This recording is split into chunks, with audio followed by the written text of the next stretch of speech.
Hello everyone, welcome back. I hope you had an excellent lunch and you are prepared for another series of excellent presentations for the rest of the day that will end up with the live coding and the chance for you to gain one of my books as well. Here it is.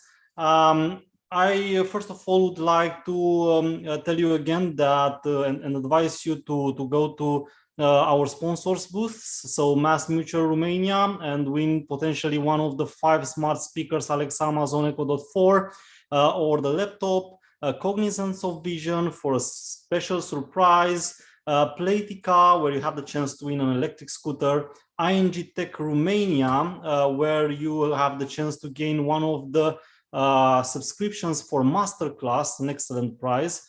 Bearing Point Romania for a pair of Apple AirPods, and CEGECA Romania for, of course, helping the children in need. Again, hope you are ready for our next presentation. And we have here Natale that will discuss about writing serverless Java apps with Quarkus Funky. So Natale, he is a senior principal developer advocate. Is in a software engineer for more than 10 years already, with expertise in IT and IC technologies and a consolidated background in telecommunications and Linux operating systems. So I invite Natalie here to tell us more about how to make it funky with Quarkus Funky. Hey, thank you. And let's try to make it funky. And I see a beautiful piano behind you. So maybe we can arrange some, some stuff, some funky stuff. So thanks everyone for having me today. I'm really excited to join the DevCon Romania and to stay here with you to talk about a little bit how to write Java serverless apps. The first thing I'm going to do is share in the chat with you the link to the slide I'm going to use, so you can follow along with the slides. And I'm going to start sharing my screen.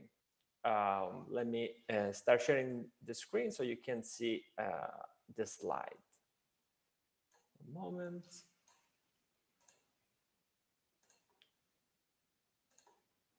And here we go.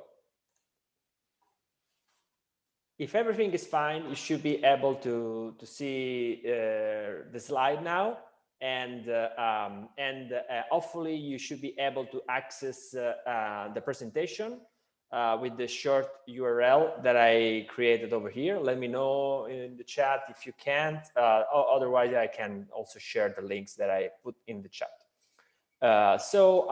This is the session where we talk about the serverless Java apps. In this Java track today, I hope this will be interesting also for you. And let's try to make it funky. We're going to talk how to implement open source serverless Java apps with Quarkus, which is a Java framework optimized for container Kubernetes workloads. The agenda of today is a little bit introduction of myself, and then what is serverless, what is Quarkus, what is Quarkus Funky, which is the framework we're going to talk about today. And we go into a demo. We're going to demo how to write a serverless app at ease with Quarkus. We reserve for the latest 5 minutes for the question and answer. So please send out your question. We will discuss at the end of the session. A little introduction of myself. My name is, thank you for the introduction. My name is Natale Vinta. I'm a developer advocate for OpenShift here in Red Hat. OpenShift is the enterprise Kubernetes provided by Red Hat. Love free software, member of Free Software Foundation Europe, Blues, and coffee, of course, as anyone in software. I would like to share with you also 2 things. One is the Modernizing Enterprise Java book that I co-authored with Markus Eisele, a Java champion, masterpiece of Java. We write down this book on how to modernize Java apps, and we cover a lot of Kubernetes and serverless as well. And you find here the link. And also, if you like to, please join us on OpenShift TV Coffee Break. It's a bi-weekly session where we talk about all cloud native architecture, available on OpenShift TV. So this was a little bit about me. Let's start with the what is serverless? What do you think is serverless? Well, this is cool, right? This is an empty data center. You may think that serverless is no server. Actually, is not like that. No, if we go back to the CNCF, which is a consortium, a foundation about cloud native computing foundation, they define a serverless white paper where they define serverless computing is referring to something to build and running applications that do not require server management. So describing also fine-grained deployment model where the application are bundled as one or more function. This is very important concept because we are kind of going into a more granular concept, and we will see in a moment how it's defined. Before we start everything, I would like to hear from you. Let's make it interactive. Let's make it cool. Let's make it funky.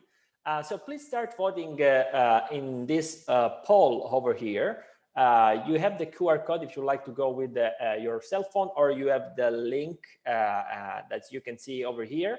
I hope you can access those slides to get the link, but if not, I can just copy this link in the chat. And so you have the link in our, let's say, Zoom chat, so you can have your link also available.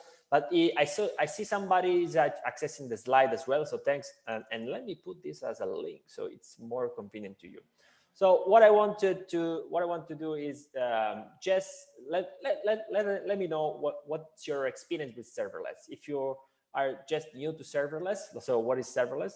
If you know serverless in general, but you would like to start using it, or you tried or you use serverless for some use case. Probably this is the most common, or in general, we have a general knowledge of serverless, or we are new to serverless, or we tried serverless in some public cloud maybe.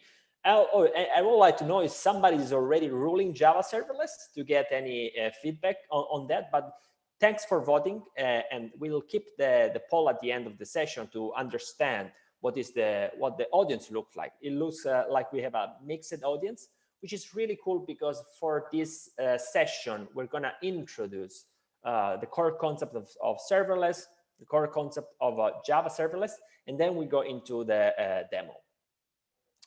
So if we go to the serverless pattern, this is a really great slide because it defines how is defined serverless. So something like an event can be an HTTP request, it can be a Kafka message, can be a login from the user, trigger the app.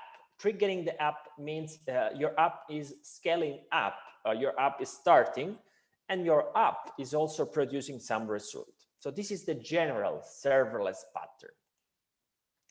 The general serverless pattern into our, let's say, application world, which is most of the time container-based, can be defined in this way. So I go into the browser, I go to some app, and in the demo, we'll do the same thing. Like we will generate an HTTP request.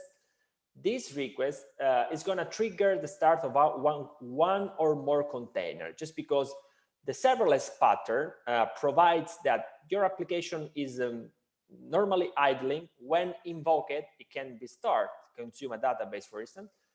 When there are lots of requests, it can be auto-scaled, and all the app can consult the database as in the pattern. This is valid not only, as we discussed, for HTTP, but any kind of events like Kafka messages. If you are streaming data from an external system, this data stream can trigger the auto-scaling as well. So the benefit from this model is you don't have to set up the auto-scaling, the load balancer. You are saving resources as well because your app is scaled down when it's not invoked and scaled up only when invoked. If you think about how we used to do in non-serverless workloads, we used to over-provision or under-provision. We need to measure everything and then tune our infrastructure accordingly. Now with the serverless, we can have on the resource computation proportional to our business need. So it's something that is going on demand. So our resource consumption is following this pattern. And this is very powerful. In fact, the serverless market trends are the one you see here. 40% of enterprises adopted serverless technology. 60% practitioner reported that reduction of operational cost. Everyone wants to avoid the vendor lock-in when adopting serverless technology, and we will see how we can do that. Serverless, the open source way today, is mostly done with popular software solution. You have, for instance, Apache OpenWhisk, you have FN, but when you work on Kubernetes, which is today's the de facto standard for container orchestration, Kubernetes has its open source way, of course, because of Kubernetes is open source, to do serverless, and Kubernetes serverless is Knative. Knative is a popular project that extends Kubernetes capabilities. So Kubernetes as the orchestrator, of your container workload, your app. Extend Kubernetes and provide a kind of middleware components to build modern source-centric container-based serverless application. How to build such modern container-based cloud-native Java serverless app? Question mark. Well, the answer for us is Quarkus. Let's see a little bit what is Quarkus, and then we go into the demo details. Quarkus is a Java framework that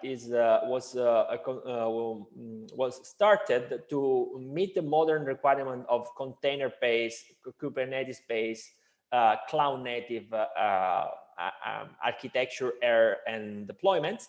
And if you see in the slide, Quarkus loves Kubernetes because it's Kubernetes native. It's what we call the Kubernetes native Java, because it's cloud native, it's adapted to run for microservices, is serverless driven, is event driven, and it works very good with Kubernetes, Knative for serverless, but also if you would like to use service mesh, it works very good with Istio integration. Historically, the enterprise Java stack is this one. We have some hardware, operating system, JVM, application server or application container, and on top, dynamic application frameworks. And finally, we have our monolithic app. Today, what we call modern enterprise Java stack is kind of this didn't change too much, JVM, application server, and dynamic application framework, but this is inside a kind of a layer, a structure, which is bring by the container, and our stack run mostly on Linux container and Kubernetes, and our app is a microservice-based app running on top. Quarkus is a framework that optimizes the stack, the Java stack, because you don't have, if we go back, you don't have to have this different. You have the JVM, and also then there is the very optimized application servers. Can be native and reactive support such as Vertex, and optimized application framework on top. Serverless language adoption. This is not a very recent poll, but it gives an idea. Is going on in the developer, and please share in the chat also your experience with serverless. But Java is growing. Java adoption with serverless technology is growing, and Quarkus is doing a very good job on providing serverless support for such Java workloads.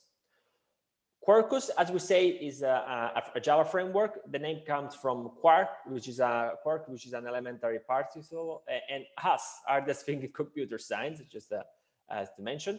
Well, it's not something that's written from scratch, right? It's started from a set of standards and software like Hibernate for the ORM and RSTC, and you can use Eclipse microprofile for Java Enterprise in the modern cloud native world. Wildfly, Undertow as the application server, and OpenJDK, of course. So Quarkus is a sum of contribution, and it's also supporting multiple API profiling. The differentiator is that it's container first. You can use both imperative and reactive, and the best of libraries, let's say, more than 90 extensions we will see in the demo. And a Quarkus application, the good thing of Quarkus application, you can create your Java app. Then there's a very good consideration on low memory usage, low footprint, and also you can build your native app. We will see in the demo. We will use GraalVM and Mandrill under the hood to create our Quarkus native serverless app. The benefit number one for Quarkus in general is that a faster boot. If you compare to traditional cloud native stack, let's say Spring Boot and Tomcat, if you use Quarkus and Undertow, there's an improvement in the startup time. When you use native, of course, this is super fast. The second benefit, I think probably the most important, is that you have live coding feature. We will see in the demo how, and you are also you are following other packages, software framework standards. So it's supporting and it's compliant to such standards. And the benefit number three is that you can pick any program, let's say programming model you like, imperative or reactive. In this way, you can use, for instance, for a vertex context if you want to deal with reactive, or you use just the imperative way. Last but not least, the ecosystem. You have out of the box Kubernetes integration, container integration, Flyway, or databases, or microprofile, for instance. Again, the numbers are pretty good if you compare to the traditional cloud native stack, and the memory is also optimized as well for the REST code, for the RSS usage. Those are numbers that you can check and to see the comparison with the performance, because since we're talking about serverless, it's also important that we look at performance. You can pick for performance a serverless app which is native or JVM based, supporting GraalVM in this case, and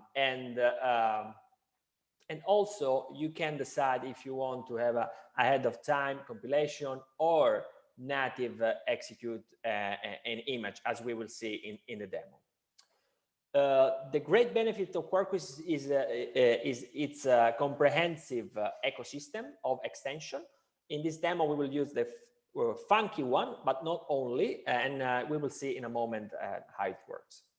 So before we start, what is Quarkus Funky? Quarkus Funky is an extension to Quarkus Core to add serverless capability, and also allow you to connect and implement function as a service in public cloud like AWS, Azure Function, Knative, which is the Kubernetes native one, and Knative events, let's say cloud events.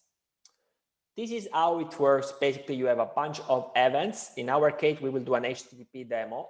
Our events will feed a start of a function. So this tiny code, which is then compiled into a built-in container and implementing our microservices.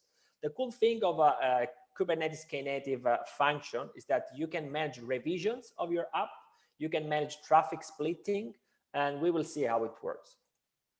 So the modern, what makes Kubernetes funky is also a CLI that we will see. There's a CLI that lets you create, so you scaffold a skeleton project, build and deploy your function in your Kubernetes cluster.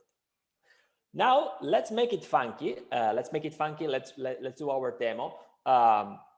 So I'm doing this demo using this environment. This is a developer environment where you can start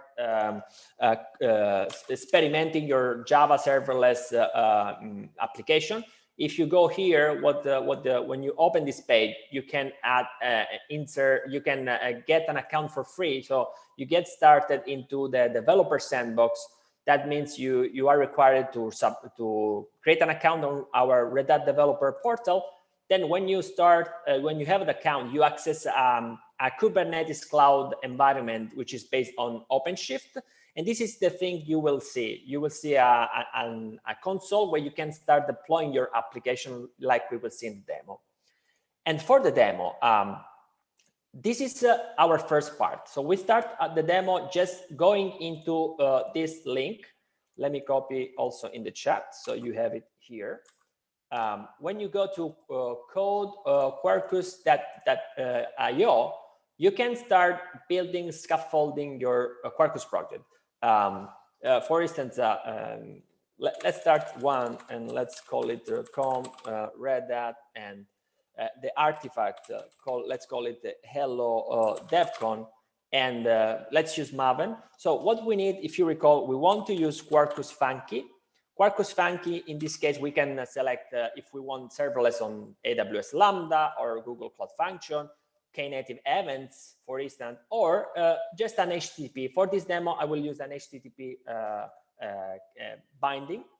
And also, I would like to use Jib to create my container and push this container to some registry.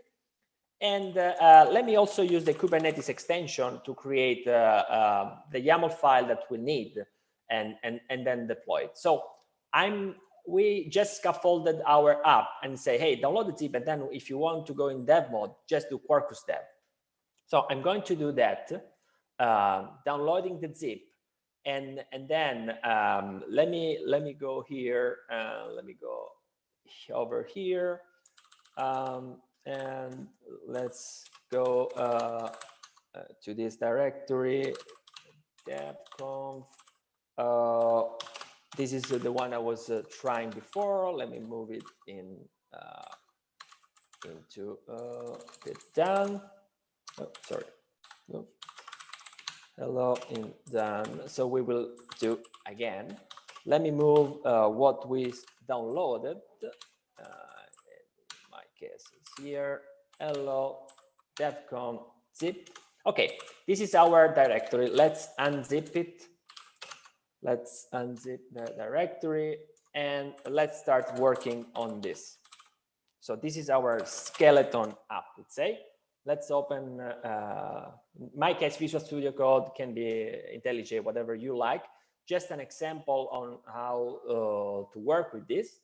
So let's start with the source code. We scaffolded something. Some part of the source code is already available. So when you use Quarkus Funky, basically you have a core, let's say this is the annotation you have to use to expose a function. So right now I'm exposing just a function, which is just printing something out, and I can use my Java bin to expose this. Let's do some change. Actually, before doing some change, I would like to show you how it works locally. So let me open a project in the terminal, and I want to show you the Quarkus dev mode. So let's do, as the documentation was suggesting, Quarkus dev. When you do Maven Quarkus dev, what happens is that basically you are starting Quarkus in dev mode. It means that is downloading. It's going into an interactive mode where you don't have to reload the app. Actually, what you have to do is just change your code, and it's going to be automatically compiled and tested. Moreover, because as you can see, this will go into a continuous test mode. Okay, we are in our app, which is started, and I have a virtual machine also running. That's why probably it's not super fast, but let's go. So our app now, it's running. We can go localhost, and you see this is our Quarkus app. We expose, as you can see here, this function. So this is our path, and this is a post by default, right? If we want a get, we can change it, but by default is a post. So right now is answering hello now because it's a post. So let's do this. Let's try also with a post into. Let's open a new terminal like here, and let's do this. I'm localhost. I'm saying post Bill. So hello Bill. This is the source code. And let's start changing something, right? Like I want to change the Java bin, this object, and let's call it DevCon attendee, just to show you that you can put whatever bin you like to. And now let's change it also the message from hello to alo in Romanian, no? And you know what happens when you save the code? This is going, this is the continuous testing mode. So when you hit R, this is gonna rerun the test. And as you will see in a moment, our test will not be successful because what we're doing here, we are changing the code, but we haven't changed the test. So this continuous testing mode is really cool. So here we have to update our test, and also we have to update our test over here. So when we update the code and rerun the test mode again, the two tests now are passing. And if we try again our app with Bill, or let's call it, for instance, Maria, and let's greet Maria. Hello, Maria. If you see, now we changed the code. We didn't start the app. So this is our serverless app, which is really cool. But now, how we can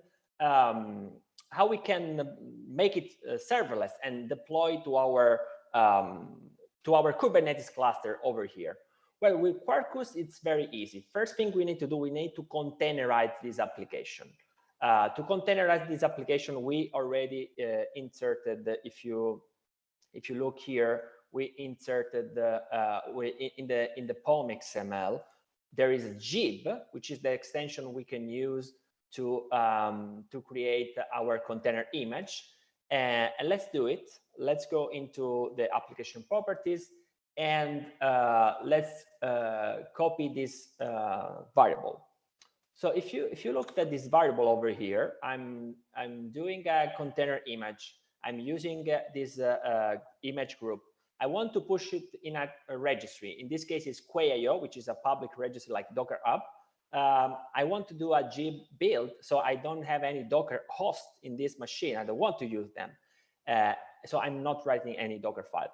And also my target deployment is Knative. So this will write the serverless bits for us. So we have this. The only thing we need to do is the other thing we need to do, we need to log in to the Docker registry, to the container registry. In my case here is Quay.io. I'm already logged in because I want to push this image on this registry. So now let me go here, and let me go over here to the application properties. Let me go into the function again, and let me start deploying this app. We need just to give the maven package command, and this will start deploying the app. Okay. Let's go here and let's do the command, which is in our case it's just maven clean because maven package. What happens when you do maven package? The jar file is gonna be converted into a container using jib. Then jib will push this container image into the registry. Then we will have some Kubernetes manifest describing our serverless app.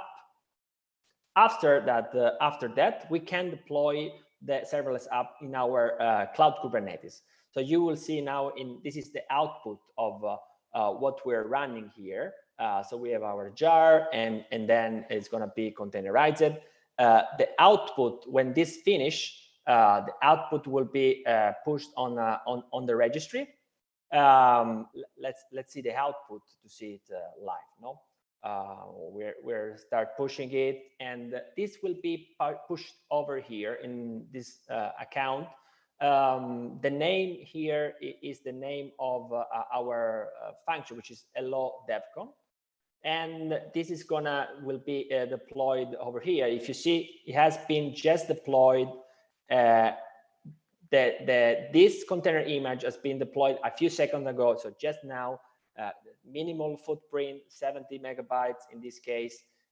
So the next step for us at this point is to create the serverless app. The container image is there, but how to create the serverless app? Well, basically what the extension does is creating for us already a Kubernetes directory with the Knative YAML bit. So this is the serverless, the way to instruct Kubernetes to do a serverless app, which is a Knative service, pointing to our application we just deployed. So to start this, we just go here and do kubectl create target Knative. Let's see what happens in our Kubernetes cluster. Let's go here. If you see here, we have something happening. This is a Knative app, which is starting right now. No. If we go here, this is the application up and running. You can do in your developer sandbox as well. So let's try now again in Kubernetes online. We will do the same post. So if you see, this is a hello Bill, because this is our app, which is serverless. The cool thing of this serverless app is that when we won't invoke it anymore, this is going to be scaled down again. And this is really cool because we are not consuming any resources. We can see if you have the kubectl CLI get pods. So I have one pod running, get Knative service. I have a Knative service running. Then you can see how many revision of your function. So when you deploy a new version, there's going to be a new revision of the app, which is really cool, and it's going to be listed here. In fact, if you go back to the environment, let me log in again because apparently it lost the session. We can also manage the revision. So this is the one way to deploy the serverless app. There is another way, which is with the knf function clip. So this is the, let's say, the code way, but you can also scaffold a new project in this serverless project in this second way, which is the kn func create Quarkus. When you download this is our sandbox. You see the pod is not running anymore, is auto-scaled to 0 because we are not invoking it anymore. And let me also share with you if you are interested also, because this is of course this is a live demo, so you can actually interact to this live if you like to when you invoke it now, it will be scaled up again. This is one way to, and you see here we have also some configuration, and we can see that we have some revision of our software. This is the first revision. If we deploy a new version, it's going to be a second revision, and we can split the traffic between the serverless app. So this is very cool.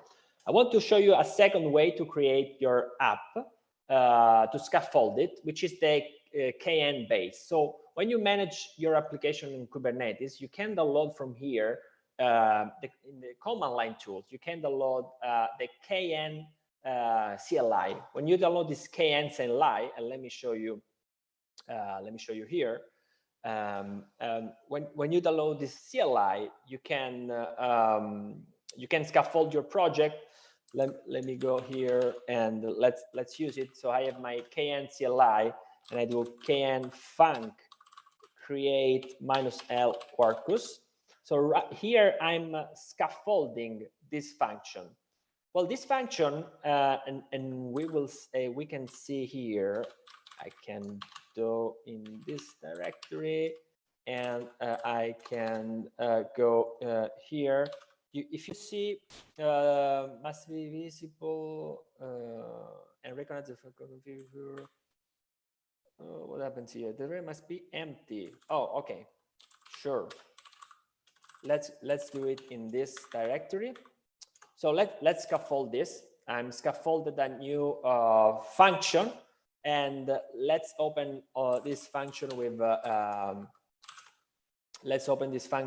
editor. I want to show you that I have this definition of my function. This function can be compiled with JVM, can be compiled natively, and the source code.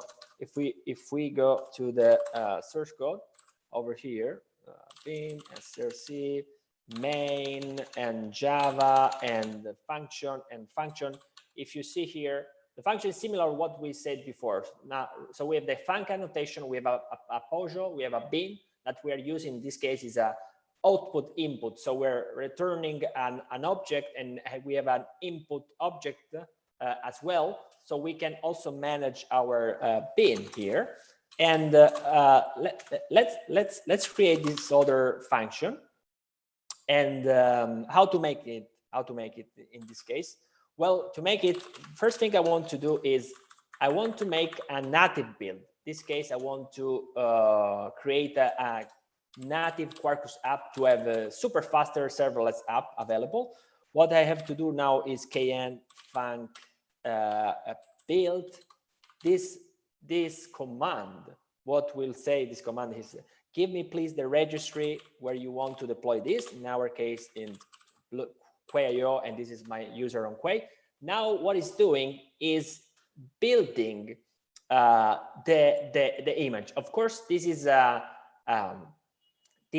operation that requires time. It's a native compilation, and let me show you here because I have it over here. Let me show you here what it's doing under the hood. Basically, it's calling Mandrel and GraalVM to do this operation.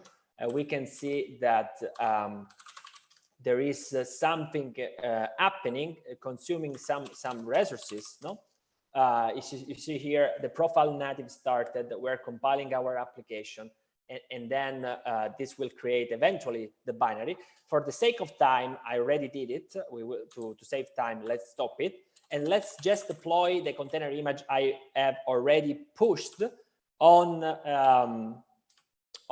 the registry. Let's use this setting, which is build false. So this is just going to deploy the function on our Kubernetes cluster.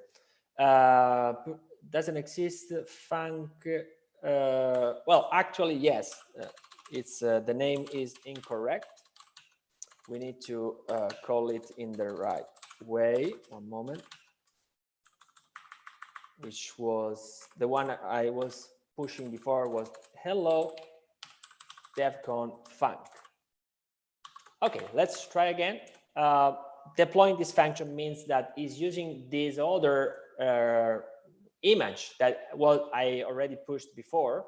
And if you see here, the image is this one, is a native image. You see that it's slightly less, no? The Quay registry school is going also to scan your code if there's any known vulnerability, if you would like to use it as a free registry as well.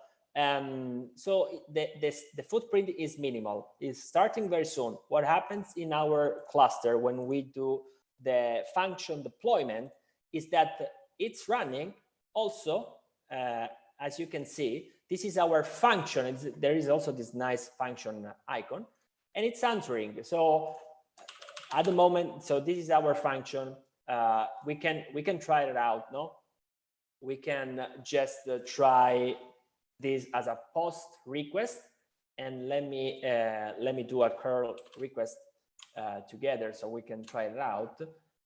Let's do this curl command over here, and to have some output. So this is we're invoking the function with the right URL, of course. Hey, here we go. This is our app. We did a post request also over here. The more you do the request, the more it will auto scale. If now we go all trying to hit this, let me also put in the chat if you're curious.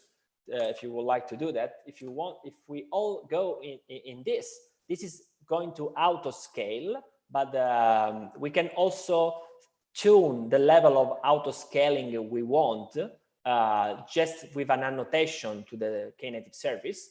So as we have seen, those are two convenient way to create the Java serverless app and have them on Kubernetes and have them scaling up automatically or scaling down when not invoked. You can use the developer sandbox to do your test and try to scale up your application, try out your Quarkus application. So this was the demo.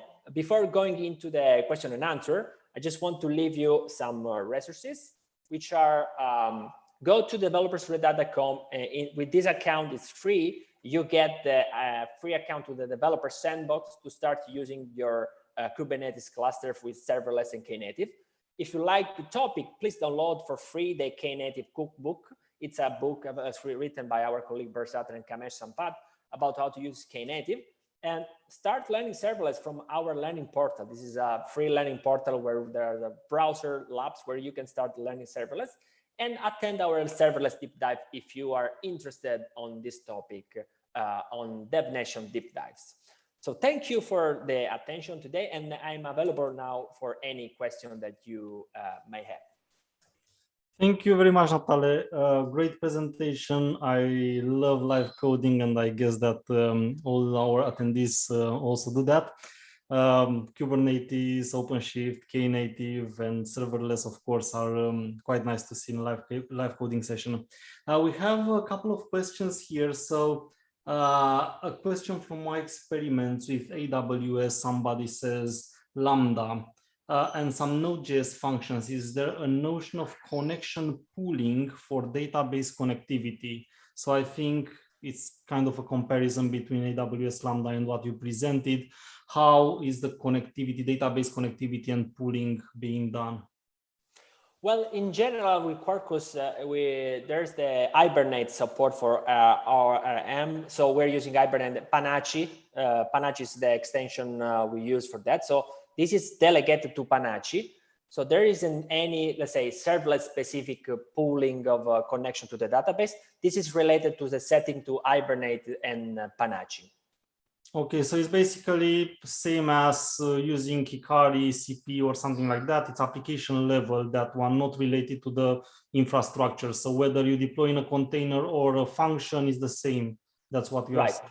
Yeah, it's the same, unless there is some database specific setting of, let's say, some database settings deployed also as well as a container that you want to use that. But in general, it's the same, yes. Okay, cool. I think we answered that question then. How can you control the auto scaling? This is a very good question. There are the way to control the auto scaling is you can use an annotation into the Kubernetes service. So when you annotate the service, which has been auto generated, right? You can say auto scaling minimum 2, maximum 5. Or because when you create your app, you can instruct Knative serving, which is the engine in Kubernetes for the serverless part, on how you need to scale up and scale down. So you can see minimum, 0 and maximum 10. This is something you can define as an annotation to the Knative service, or generally for any serverless apps, in Knative as a config map, where you can put this setting and say each app has this auto-scaling setting. Cool, thank you. Now going back a bit to the connection pooling, we have a fourth question. Does it actually make sense to use connection pooling in a serverless function? This is a good question. You have to imagine that generally there's no, the application is idling, is not being executed. And at some point, it can be scaled up a lot. So you can have a kind of bursty traffic with some high throughput. So in that case, it makes sense. Not all, probably the pooling makes sense only when you are sure that your application is being invoked sometimes. But if it's an application that most of the time is not invoked at all, and then has varsity settings, then it probably is better another strategy. But for general use case where you expect that the application at least sometimes is invoked, it still make a valid assumption to use it. Cool. Thank you very much, Natalia. So I think the time is over now. Guys, don't forget also to follow the speakers on Twitter, LinkedIn, whatever other resources they share with you. This is an advice from me to all the guys I'm speaking to, my students and so on. You will have a lot of things to learn and you can ask questions there as well. Now it's time that we continue with our next session. So just stay tuned because in a couple of minutes we'll be back. Thank you very much. Thank you very much. Bye-bye.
Welcome back, everyone. So Java, Python, performance, and 2021 in the same presentation title. This should be a presentation on fire. I know we have a lot of things to discuss, and there are a lot of ears and mouths out there hearing and speaking about Java versus Python versus Kotlin. How are these dealing with performance, which is one of probably the most important non-functional requirements in software? Marius from 3Pillar Global will share us his knowledge today on this subject, and we can't wait to hear about it. Marius, thank you very much for being here with us. Let's see Java versus Python performance in 2021. Hello, everyone. Welcome to this presentation. My name is Marius, and I'm happy to be with you today. So, during the next half hour, we will analyze both Java, Python, and we will see how the code gets executed by the CPU, some key differences, and of course, some metrics and some performance tests. We will end our session with some conclusions, followed by Q&A session. We have quite a lot of things to discuss. I usually have a bit more time for this presentation, so I will try to rush through it. In case you have any questions, please address them at the end and keep them until now. So without further ado, let's start. First things first, I'm a senior developer. I'm a senior software engineer at 3Pillar Global. And for more than a year, I've been working on a platform that uses some intelligent algorithm in order to figure out a way of quantifying the unquantifiable. Here we can solve both simple problems like which car is best for my needs, or more complex ones like what should I invest in order to get the best possible results, or which departments should receive more funding and why. Yes, to put it simpler, we can address basically everything that involves a decision-making process. And this is why the platform is called Decisionlens. And now let's start analyzing these two languages. I think my presentation is a bit delayed, but hopefully it will be fine. So, yeah, we will start directly and we will analyze first Java. Java is a general purpose programming language that can be used in several ways. Starting from web and console-based applications, we can have Java also for desktop applications, game development, image processing, machine learning, AI, and all sorts of business applications, but many, many more. Another trait is that Java is partially compiled, and we'll see why in a bit, why we say that it's only partially compiled. Also, this is something that we have to keep in mind because it's a star player in any performance discussion when we talk about Java. What other things we can say? Yeah, Java is a class-based object-oriented programming language. This means that any piece of Java code has to be part of a class. And it's also a static language, meaning that type checking is performed during the code compilation. Both this and the fact that it's class-based make plenty of people see it as being a cumbersome language. And yeah, usually those people prefer some simpler and more elegant and also more approachable programming languages. And here is the place when Python comes into play. Yes, Python is also a general purpose programming language, which can be used in many different ways. Usually Java people, but not only, tend to underestimate it because it seems to be rather simple and non-versatile. And yes, part of that is true. It is a simple language. It has been built to be a simple and readable programming language. However, when it comes to versatility, this is not quite true. I wouldn't say that it can do everything that Java does, but especially in the last years, Python became more and more popular, and it's increasing also its versatility. Python is an interpreted language, and this means that it needs an interpreter for reading and executing code. We'll see details on this in a moment. And yeah, the main thing that probably most of us know is that Python stands out with its significant whitespace utility. Here, blocks are defined based on whitespaces, thing that makes the code way simpler to read, and it's also more elegant. Yeah, this is why I've said that it was built to be simple and readable. Python is also easier to learn. The coding style is distinctive, and it's preferred by teachers that start learning computer science students. I also started learning computer science with Python initially, and then I went on to some more, not necessarily advanced, but some other programming languages like C, .NET, Java, Scala, and so on. And yeah, the last aspect I want to discuss is that Python is a dynamic language, and this means that type checks are done at runtime. Okay. Next, we will see how Java and Python code gets run by the CPU, how our source code gets transformed into machine code and gets run.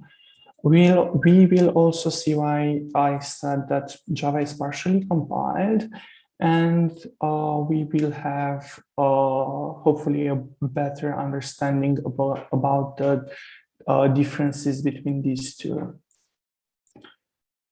Okay,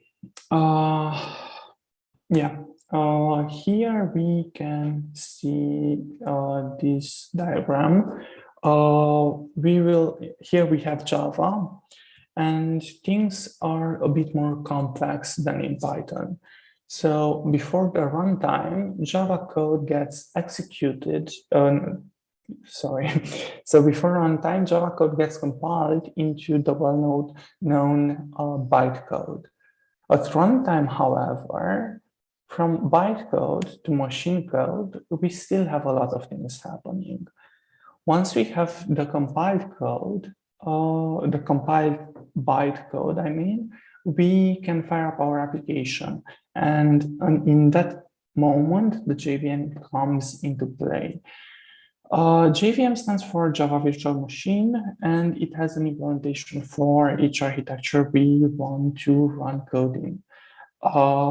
Yeah, I just want to point out here is that based on the type of CPU, we need to, so each CPU has its own set of instructions that it understands and that and with what it operates. So basically, that's why we need several JVMs. Okay, and now let's move on. Inside JVM, we have an interpreter that goes through our bytecode one line at a time. It transforms each instruction into machine code. And these instructions are then sent to the CPU. Here we have the fun part coming into play. Now we have our program, our Java program running. And what JVM does it is that it keeps some performance counters for our code snippets. And it tries to find out which part of our code is executed more. When a counter reaches a specific threshold, JVM compiles and optimizes our code snippet, saving the optimized version in a cache. Further on, when our code snippet is needed again, it will be taken from the cache. So we will have a more optimized version. While our application continues running, JVM collects also some other things, and it tries to analyze and create some data flow graphs and some code paths, which are again used often. Once we have enough data, JVM will perform again some other optimizations. This time, these optimizations are heavier, and yes, performing this optimization is more time consuming. So all these interpretations and compilations are done at runtime. And here in the image, I made it to seem like we have two separate compilers, but actually it's only one. I'm sorry for that. We have the JIT compiler, which which has two separate ways of working. So first of all, we have the initial optimizations and then the heavier ones. We have to be careful here because the cache is quite small. I'm not sure exactly how much data we can fit inside. However, the cache memory is limited. Yes. So what I described here is the default behavior of JVM. And just to go a bit again over it, we have the initial bytecode that is done before the runtime. And then while we run our application, the interpreter sees which parts of our code is executed more often, and it optimizes it. We have two types of optimizations. The first one is not as time consuming as the second one. And the second one also affects bigger portions of our code.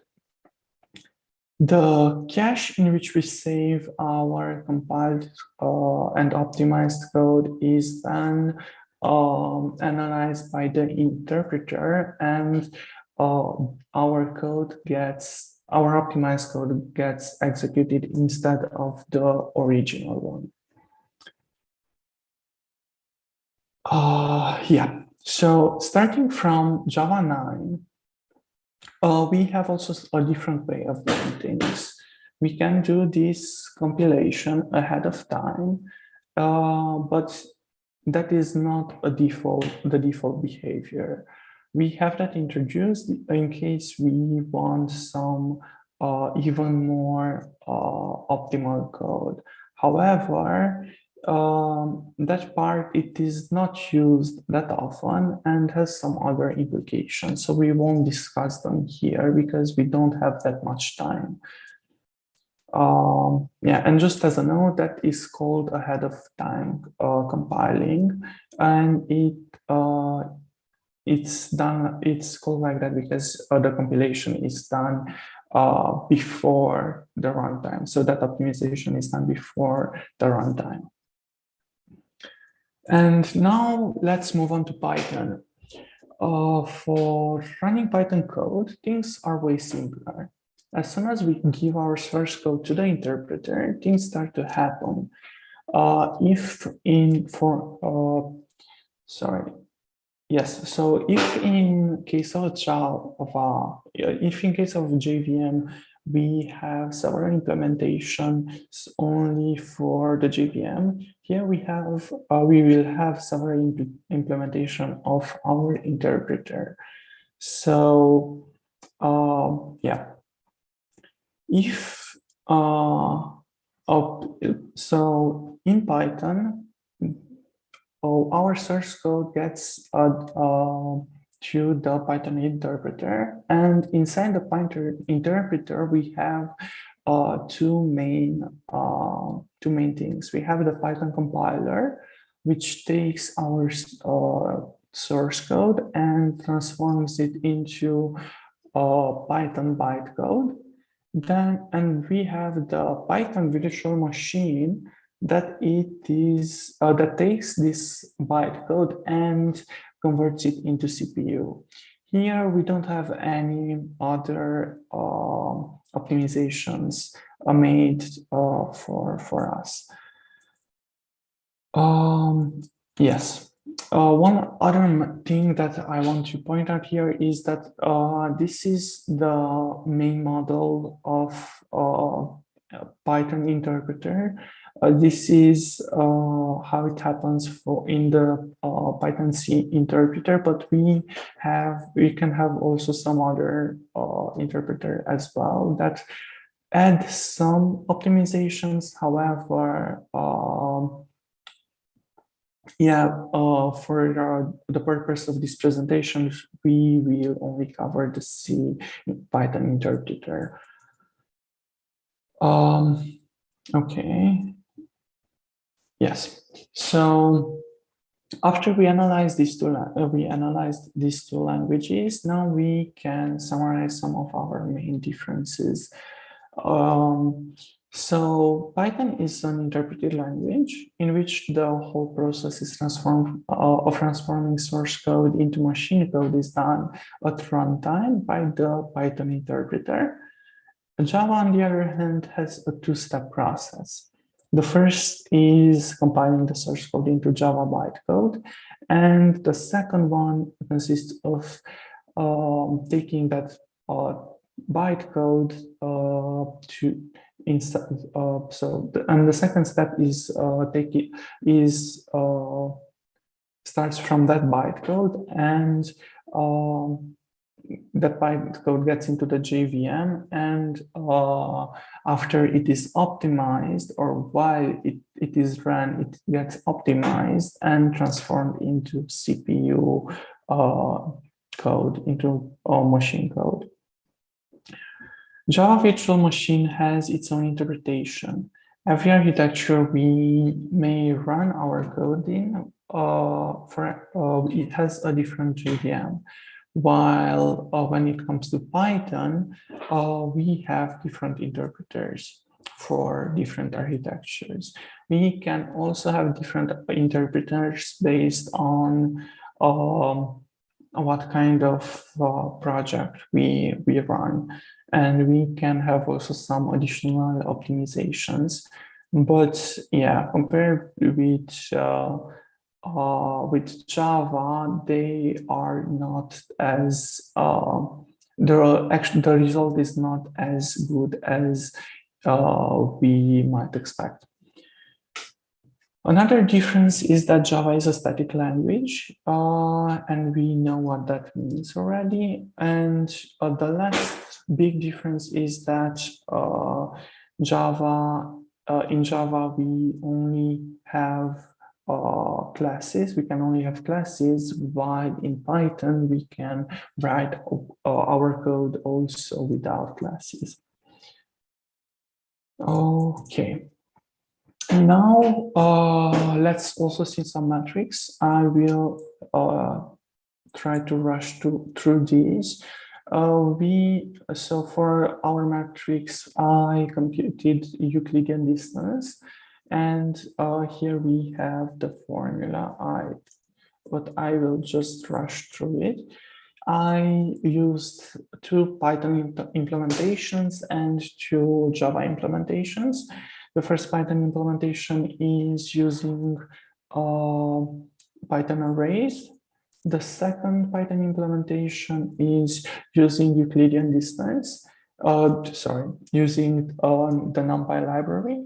NumPy is the go-to library when it comes to improving Python performance. But here I want to make a note, which is that NumPy in some cases can give worse performance than blank Python. So we have to take care of that as well and analyze that part. And I have also 2 Java implementations. One is with Java arrays, and the second one is with Java strings. Here we have some times, but I prefer to go through these charts.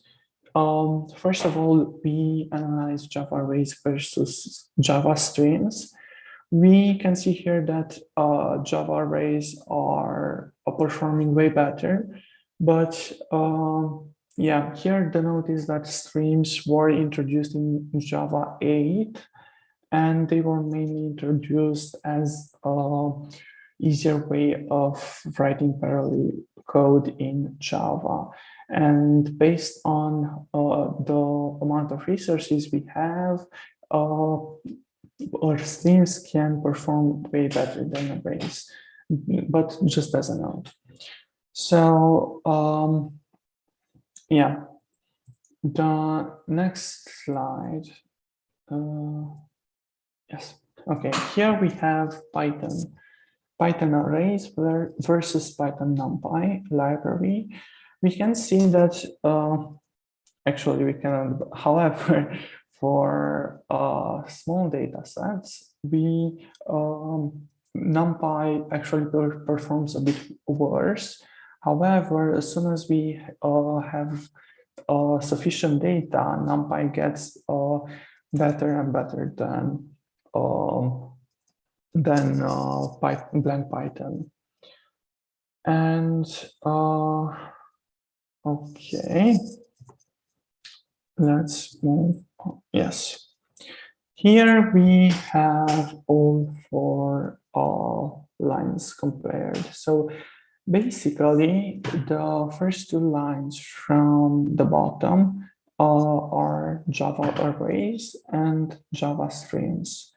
And we can see that from a performance point of view,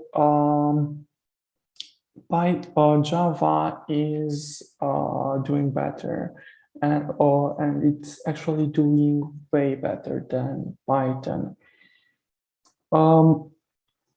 If again we use the Python C interpreter, and if we chose a different interpreter, we might get better results. But for our case, and there is always a discussion of which interpreter should we choose. However, as we saw, Java had those runtime optimizations and has the upper hand from the beginning. So yeah, usually when it comes to performance, Python won't do as well as Java. And yes, now to get to our conclusions. Python clearly has the edge of in simplicity and getting projects up and running in no time. But on the other hand, if efficiency and performance are a hot topic for your application, then probably Java is a better choice for your need. However, everybody has to analyze their specific needs and have to adjust also this accordingly. I want to also keep some time for the Q&A session.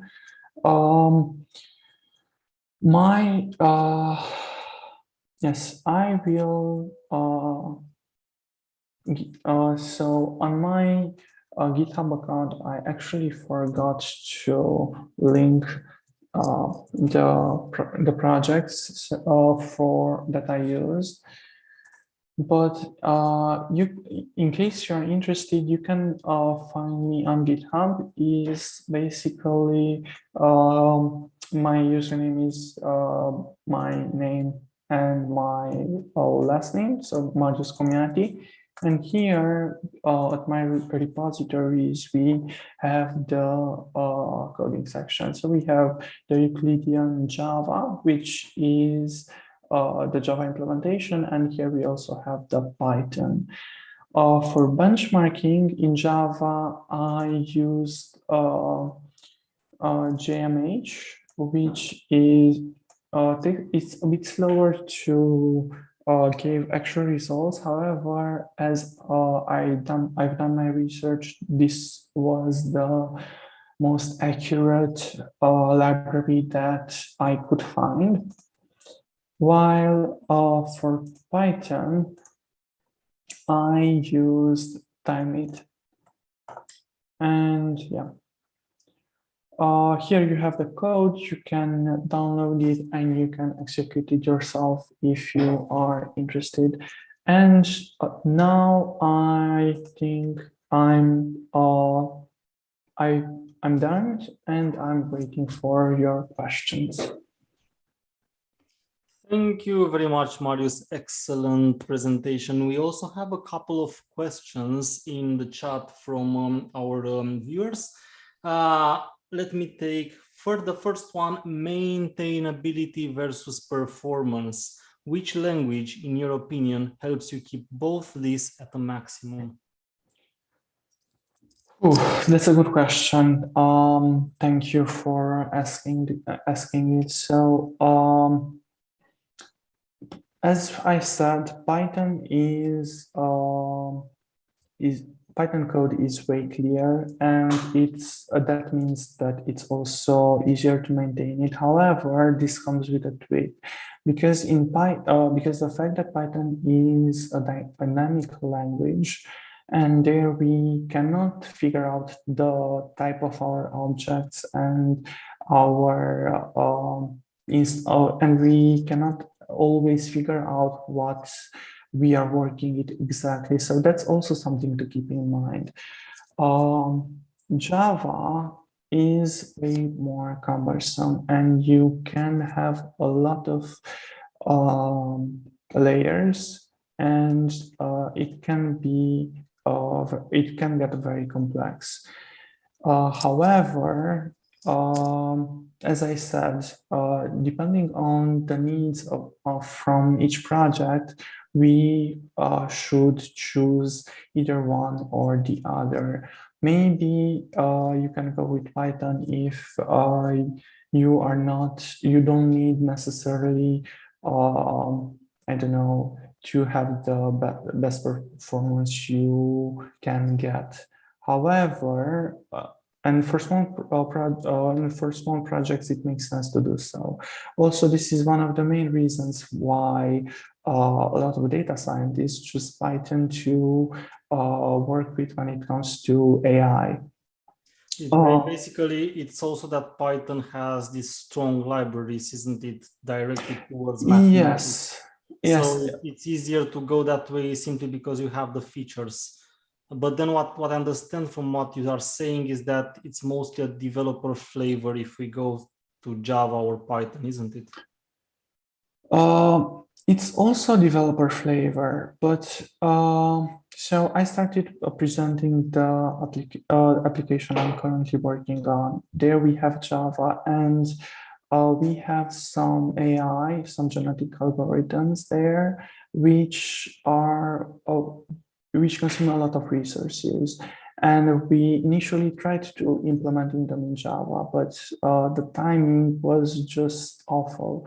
So for analyzing the amount of data we needed, we had to wait 2 or 3 minutes in order to give a good response to our users. And in Java, we make it in 10 seconds or something like that. So the performance impact can be very big. But yeah, for smaller projects, it's of course way easier to go with Python. Okay, understood. Thank you very much. One more question, because we still have a couple of minutes left. And one more question here says, did you have the chance to work with GraalVM? What would that change in the performance analysis you made, probably? Oh, I haven't had the chance to work with Graal. And yeah, I don't want to give any input on that because I didn't get my hands in it. So yeah, I just don't want to touch that for now because yes, when it comes to performance, there are a lot of things that has to be analyzed, and it's not that simple. Yeah, true that.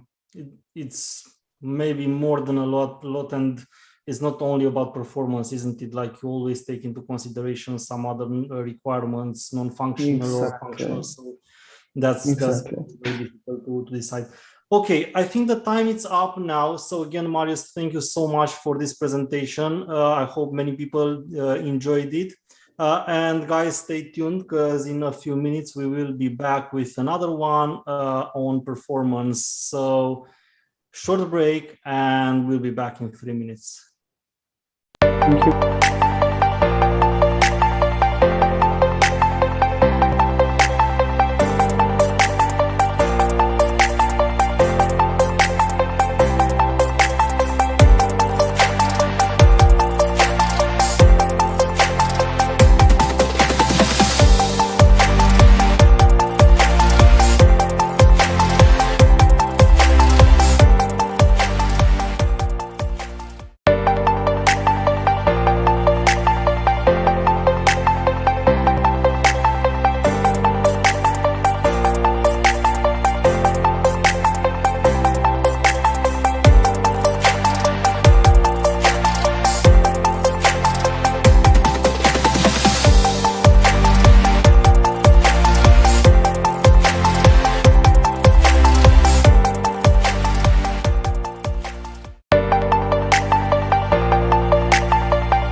High performance persistence.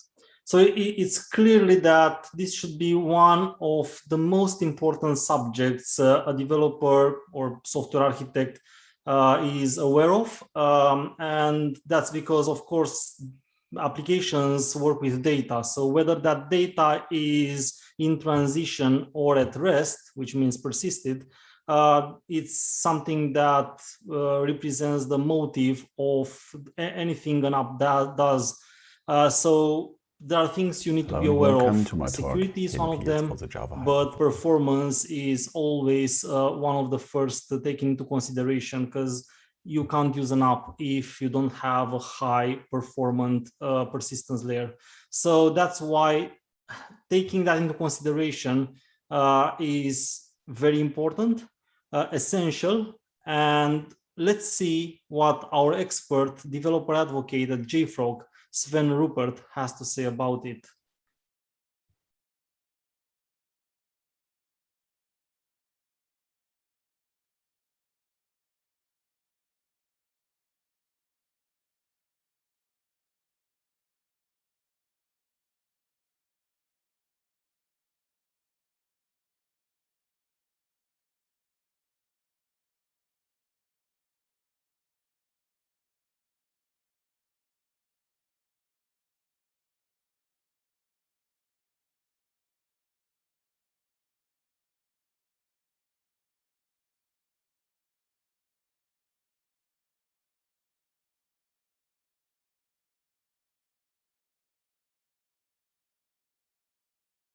And the second journey is to the German forest. And for this, I will prepare my stuff for tomorrow and see you in a second.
So it will take some time until my coffee is ready. So I will use this to explain a little bit what is the first solution that is getting rid of all the existing layer. And this is a solution that is coming from high frequency trading. This is from the, I think, London stocks market.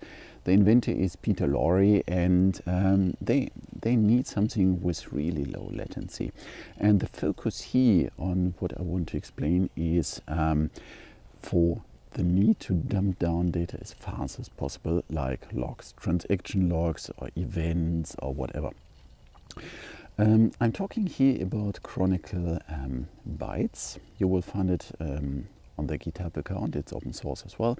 So it's an organization, it's OpenHFT, and the project is Chronicle Bytes. So with Chronicle Bytes, what you have is the possibility to write very compact data down. So it means you're writing bytes, ints, chars, whatever. And here The first thing you're adding this dependency, it's net openHFT, and the artifact ID is chronicle minus bytes. And then you have the possibility to go via this class called I have to check it here because I can't remember every class name exactly. It's called bytes, and bytes has some different possibilities to create these maps, or this is buffers, byte buffers. Here we are talking about byte buffers, and one is, for example, elastic heap bytes buffer. Then you can say this amount of memory I want to have for this one. This is a pure memory one, and then you can do the same with the mapped bytes, the class mapped bytes, and then you have this factory method called mapped bytes. Here what you're doing is you're pointing to a file, and then everything you're writing with the methods append UTF-8, append byte, append whatever, it's just dumped down to disk. So what is the target here? The target here is to have a very fast solution to write very compact data down.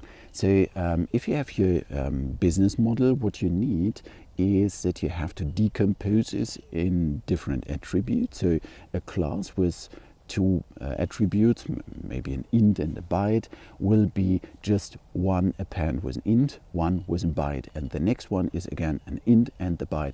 So what you need to deal with this is you have to decompose a class to the sequence of data types you're writing down.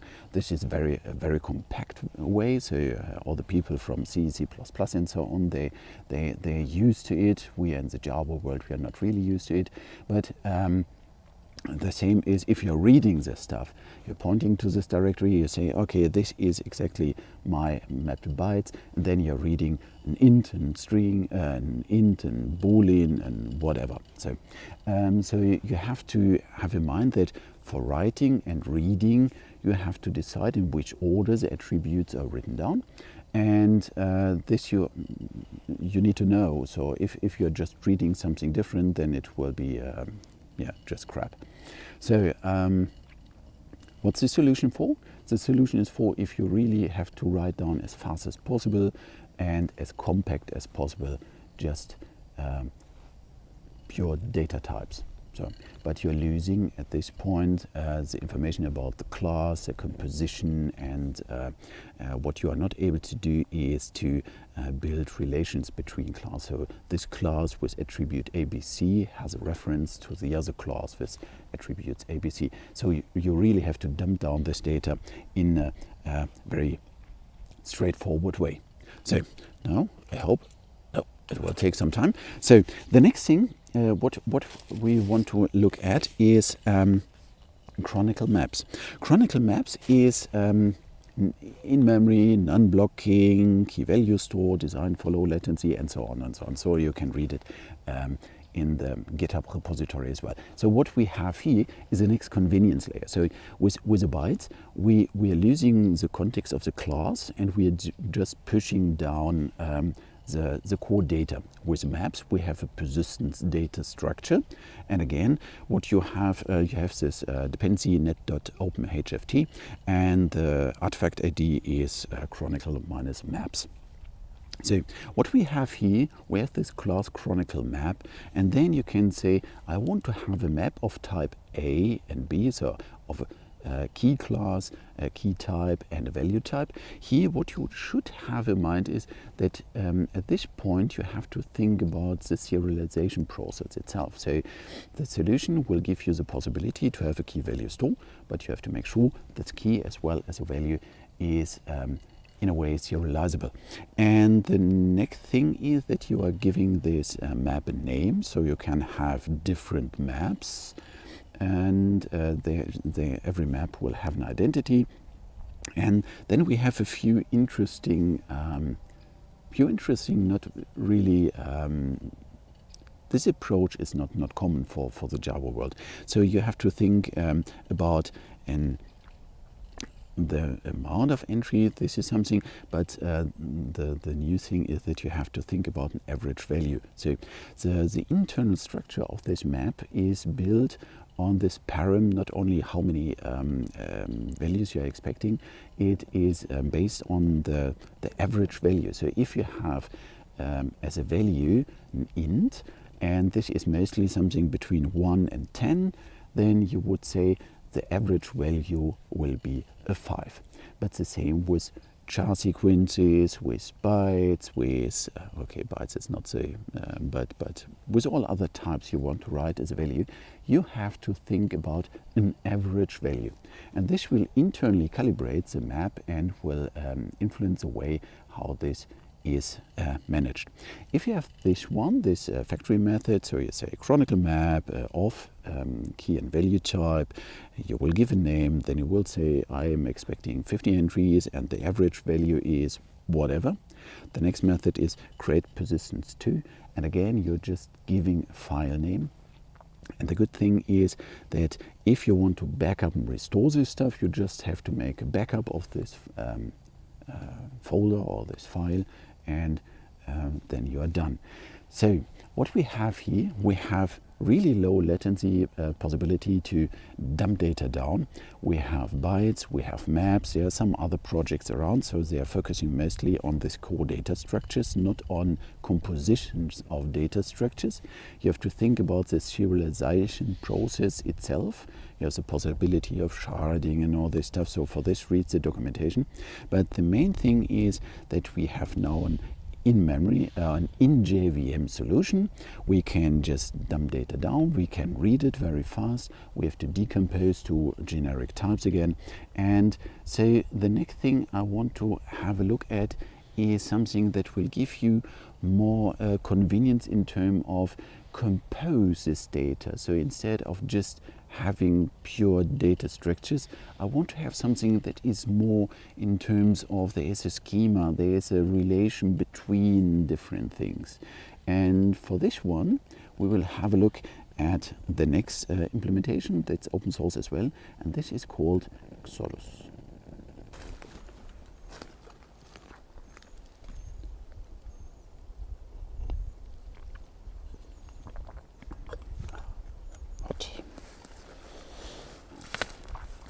So, I just love it. A fresh cup of coffee in the forest, nobody else here, just perfect.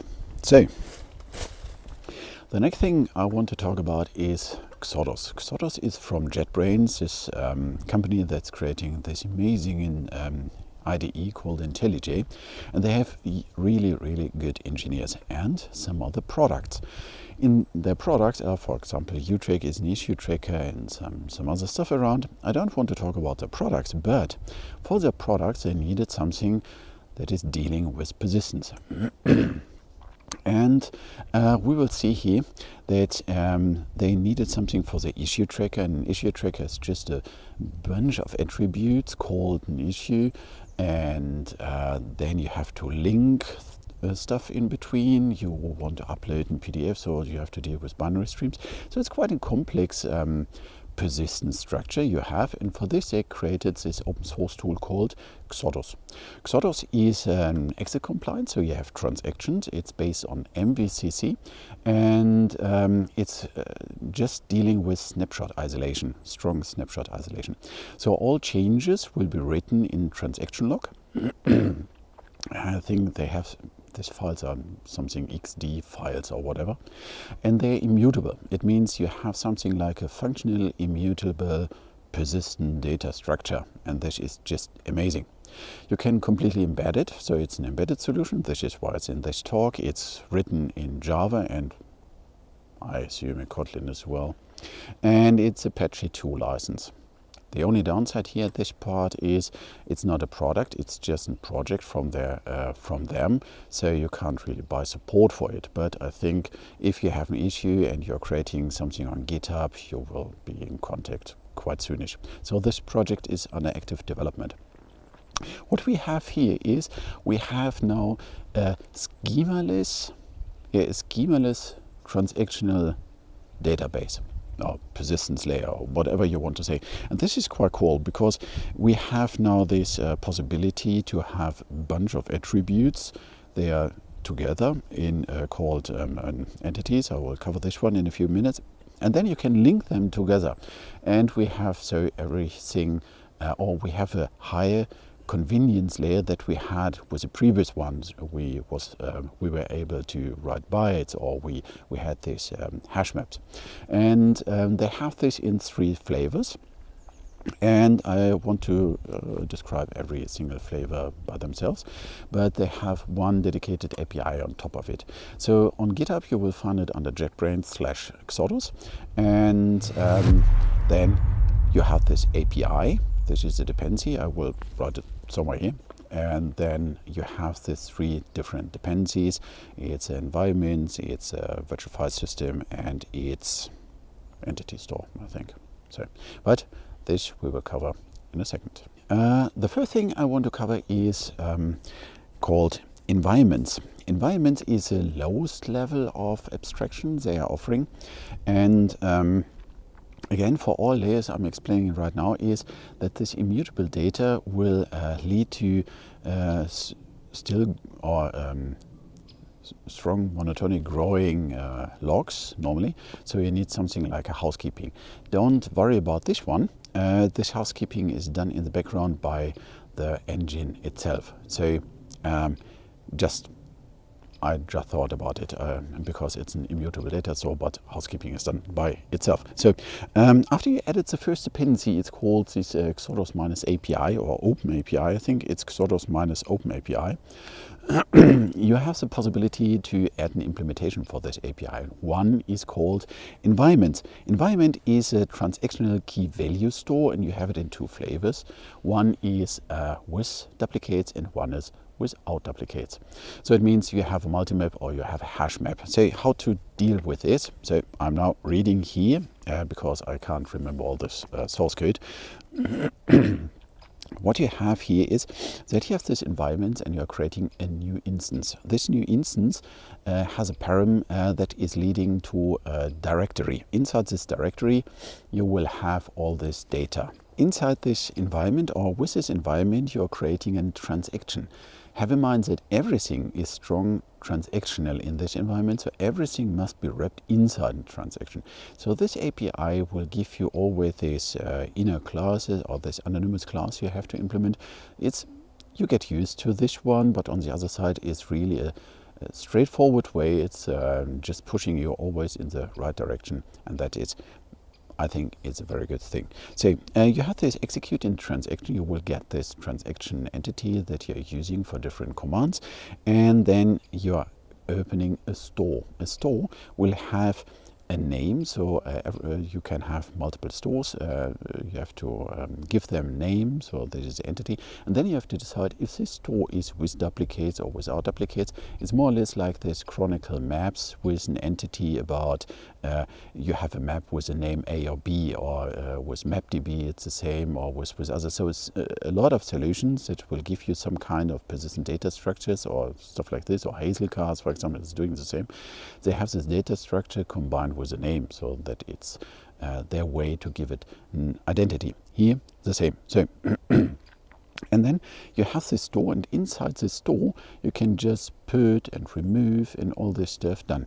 The only thing you should have in mind is that you have to think about serialization itself. So the key and the value must be somehow serializable, and they are offering something. Otherwise you have to think about how to serialize and deserialize it. And this is one of the drawbacks that is mostly with these toolings, that you have to deal with the serialization issue by yourself. So I will show you a solution in the end that is getting rid of this, but so far Xodus itself is dealing with this serialization. And yeah, that's it. So you have a key value map with duplicates, without duplicates.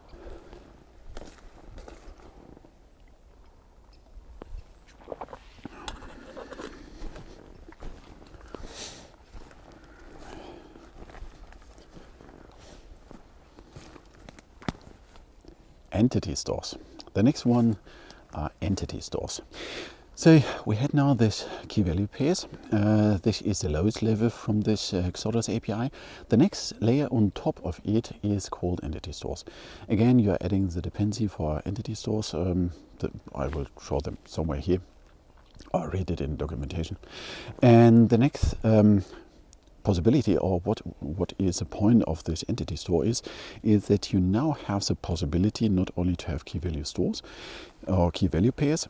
The next thing is that you have now entities. Entities can have a bunch of attributes, and the good thing is that you have the possibility to link entities. So now you don't have the single maps and you have to link them by yourself.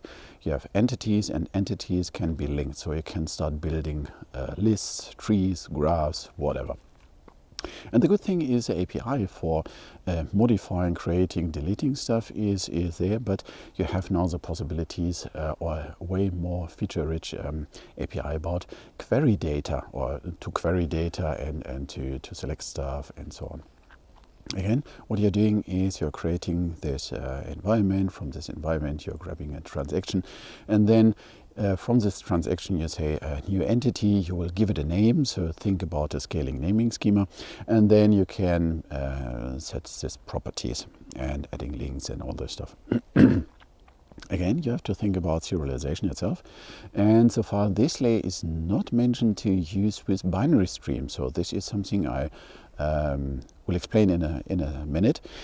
So here we have now the full possibility to have a schemaless user or a schemaless model that can be refactored on the fly, that can be used for a business model already, because you have these entities and this possibility of linking. So this is quite convenient, and have in mind everything is strong transactional. And yeah, the last thing they have in their API is something that is dealing with binary streams. So the last part of this Exodus API is about the virtual file system. The virtual file system itself is to deal with binary streams. So have in mind it's coming from issue tracker, so you have this bunch of attributes, you can link them, and then you have attachments like PDFs and whatever. And for this they created the virtual file system. So again, you're creating this virtual file system, you're pointing to a directory where all these files should be stored, so the store itself. And with this one, you're creating the virtual file system, you're creating a transaction, and inside this transaction, you can now deal with this byte stream. So reading, whatever, appending, also reading, appending, creating, and so on. So all this stuff is done with a virtual file system. Everything together is now quite powerful combination. So if you have the possibility just to have transactional key value pairs, you have the possibility to have these buckets of attributes and link them. You can deal now with binary streams and storing them. So everything together will give you a whole persistence system that you can use for so many different things, and they are strong transactional. One thing, they have some performance benchmarks, and they are on their own homepage. So I'm not measuring this one, I'm redirecting to these values, and it's really interesting to see how they compared, especially Exodus to Chronicle, to MapDB, to H, whatever, in Berkeley, and so on. So they have different performance benchmarks. Have a look at this one, and you see that all solutions I'm presenting here right now, they are more or less in the same category. So they're not really compete, or there's not a clear winner, but you can really use them all as a very performance solution. But you can choose based on the functionality and needs. And the next thing is something really, really interesting, because we have now the possibility just to dump data down. We have these data structures, we can link them, we can deal with binary structures. But there's one thing that is really interesting, because so far we are not able to cascade data structures with different behavior. And there's a tool that is exactly able to do this one, and this we will cover as next, and it's called MapDB.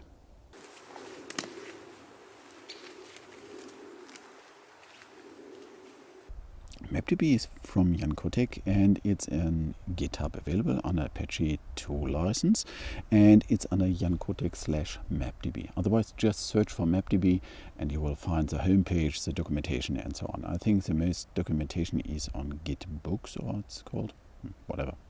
So, what does it mean, or what is the unique thing, or how to use this one? So MapDB itself is a combination between database engine and Java collections. You can use this collection as drop-in replacement. This is really convenient, and it's written in I think right now in Kotlin. So what do we have? We have now data structures, and he will offer you transactional behavior. So we have based on MVCC, so data structures with commit and rollback. To start with this, it's a Maven dependency org mapdb, and the artifact ID is mapdb, and then the version. During the time I'm recording this talk, it's a version 3.0.8, and this is since a long time. So this is a very stable project. It's a quite old project, and he is really taking care about backward compatibility. So between major, between the data that is stored. So with the next major upgrade, you can read the existing data. So this is good. But implementation of the version 4. So he's planning now since 2 years, the version 4, and I can't really see any progress. So we don't know if this is a maintained project during the next years or with a new major upgrade. But the good thing is, if you have some issues, you can hire him. He is, I think, working as a freelancer, so, but he is explicit giving support for this one if you need it. But have this in mind. So if you are dealing with this framework and there is no issue for you, or you are not waiting for new feature, this is a very rock solid implementation. So what does we have? We have the data structures, and we have them in 2 flavors, off heap and on heap. So here again, if you're going off heap with implementation, make sure that you're really testing the JDK you're using together with your implementation. Just have in mind everything that's going off heap is critical. If there's any exception, then the whole JVM is just blown away. Okay, so it's a data structure, so you have lists, queues, maps, and whatever, say inside. And I will focus here on the hash map. The hash maps itself, you have different implementation, concurrent tree maps and whatever. And you have them in 2 flavors regarding this place where data is stored. It's a pure in-memory solutions, on-heap, off-heap, or you have on-disk solutions. And the really nice feature here is that you can cascade it. So let's focus first on how to create one. So the first thing after dependency, after you added the dependency, is that you have to deal with this DB maker. So this DB maker is offering some factory methods to create the official, or the first DB, and inside this DB you are storing your data structures. So that's a way I think nearly every solution is doing something like this. So here this DB maker has a possibility to create a file DB or a memory DB, and if you have the file DB, you are just adding the location folder where MapDB is storing all this stuff. And again, backup and restore is quite easy, because you can just make a tar gz from this folder, and that's it. Then you have some special features like encryption, for example. Oh, by the way, I think encryption is available for Xodus, is available for MapDB, is available for, well, at least for this 2, you have the possibility to encrypt the data itself. So, for example, if you're using MapDB on embedded devices also. And then you have this DB. If you want to have this DB, then you are invoking the method that will give you the corresponding data structure. For example, here the tree map. And again, if you want to have a tree map, you have to offer 2 params, at least 2 params. One is the name of the map, so the entity, And the next one is the key and the value serializer. So it means you have to take care about how to serialize this data. You can use different serializer, for example Creo or whatever, or you can use a built-in serializer. This will give you the freedom on one hand to store quite complex attributes as a value, not just core data types like int, string, whatever. And on the other side, you have to maintain this serialization issue here by yourself. If you have this one, then you can create or open this map, and with this map you can just have put, get, compute if absent, and so on.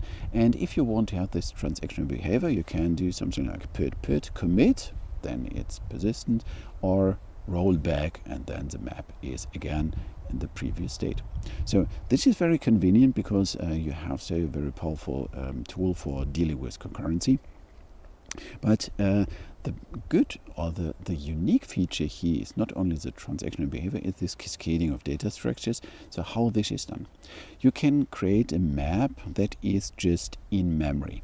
And then you can create a map that is on disk, and then you can combine them. So how to do it? First, you are creating a DB in memory. Then you are creating a DB on disk. From the DB memory, you are grabbing a hash map.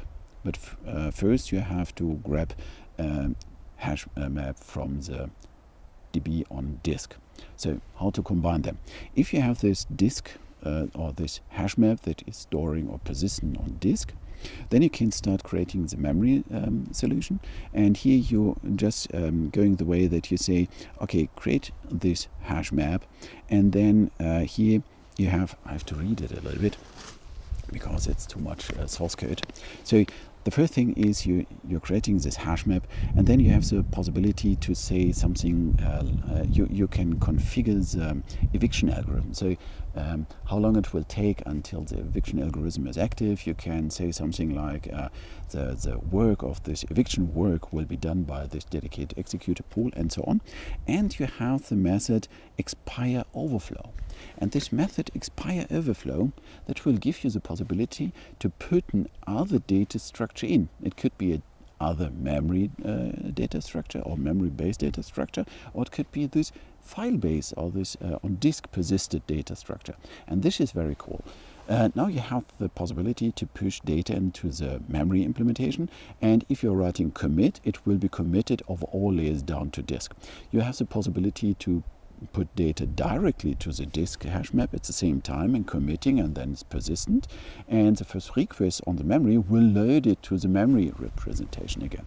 So you have the possibility to write and modify on all levels, and you have on all levels this commit and rollback behavior, and with this you can build quite easily caching architecture or memory managed architectures. For example, you have an embedded device, you have just a sliding window of hot data, and you want to hold this one in memory, and the rest is just on disk, and so on and so on. So this is the only solution I know so far that will give you this easy and powerful implementation on core data structures that you can use as drop-in replacement with this overflow, with this eviction algorithm, and with commit and rollback. So have a look at this one, try it out. This is called MapDB, and it's available on GitHub.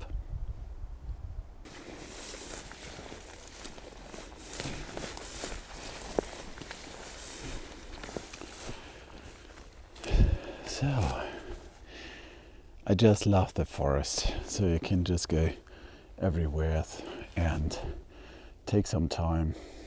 Perfect. So, but we want to talk now about a game changer in the field of persistence, and why. So the tool I'm talking about, or the framework or lib or whatever you want to say, it's called MicroStream. It's from a tiny German company. They just got their seed funding. They're working on this idea since, I think, 5 years or 6 years. So they used it for consultant first. They proved all this stuff they had, and then they decided to make a product out of it. The thing here with this MicroStream is that we have the possibility now to store object graphs without decomposing it. So again, we are addressing exactly this field of inside a JVM, just targeting a folder where I want to store all my stuff. And the good thing is that I don't know how they have done it, so my research is not done with this so far, but they implemented a different kind of serialization. And this is not based on the core Java serialization. So it's not the same solution like all the other tools that try to make this a little bit more performant or whatever. So they found a way to completely do it in a different way. Well, the main thing is that you will add this dependency. I will give you the link somewhere here. And then you can use it for free. So far it's free to use. It's until now not open source, but I got the information from the CEO that there is some planning that it will be announced soonish that it will be open source. So the announcement is already done. It will be open source, but until now I have no timeline. So it's an open source tool more or less in the future, in the near future, and then let's see how they have done it. So I'm really looking forward to analyze it more in detail. So if I have any researcher here in my audience, please have a look at this and let me know what you find out. But how it's working. You're adding this dependency, and then you're creating this entity store. You're starting it. You have different possibilities. So as soon as since a few weeks they have the possibility to persist just on disk, or you can use it on top of other persistence layer. But we are focusing now on I'm storing on disk because this is a main topic here in this talk. I want to have something embedded inside my JVM without external processes. So you're starting this entity store, and then you have to define a root. A root is the root of your graph. And for example, you have this this car with engine and wheels and whatever. You would take this car and set it as root, and then just say save. That's it. So during the time I saw it the first time, I thought, oh, this is something like DB4O or what it's called. It's long time ago. And with these solutions, I know from the past it was more or less that every entity must inherit from something or must implement some interface or whatever. And here it's just not the case. Even with new data types like records and all this stuff, it's just working. So you don't have this push to some inheritance. You don't have this push with some marker interfaces. You have just these core data structures like maps and lists and queues and int and byte and whatever. You can compose whatever you want out of it. So your use case or your business model, and then just say save. The only thing, of course, that's not persisted is something like streams, but streams are not data structure. So this is okay. So if you want to have more than one car as a root, what you're just doing is you're declaring a list and then putting all cars in and saying this is the root, this list is the root, and then say save. I tried a few things. First of all, I tried just a class, and then I stored it and loaded it, no challenge. Then I built a list of class A is using class B, is using class C, so as attributes and storing in, loading it, no challenge.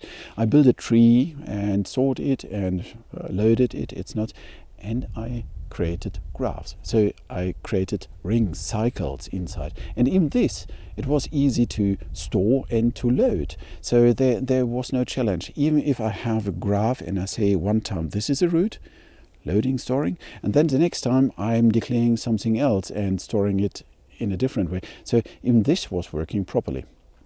So my conclusion here is that if they really found a new way of serialization, then it would be great because you would get rid of all the security issues as well.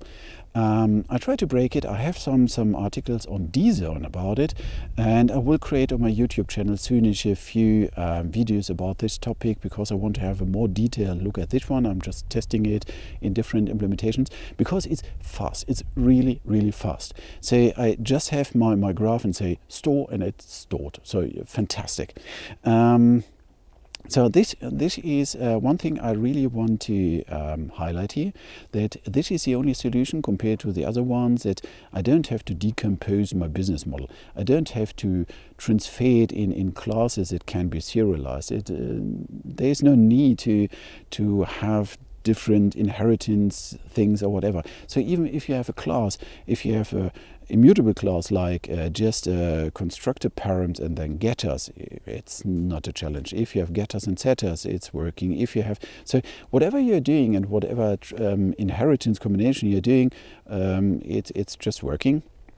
So have a look at this one and try to break it. Really, please try to break it, because I want to have feedback not only from my side, from other people, if this really a game changer in this way. So this is one thing. So in general, what I can say is you're adding a dependency, you're taking your graph and you're just storing it and loading it.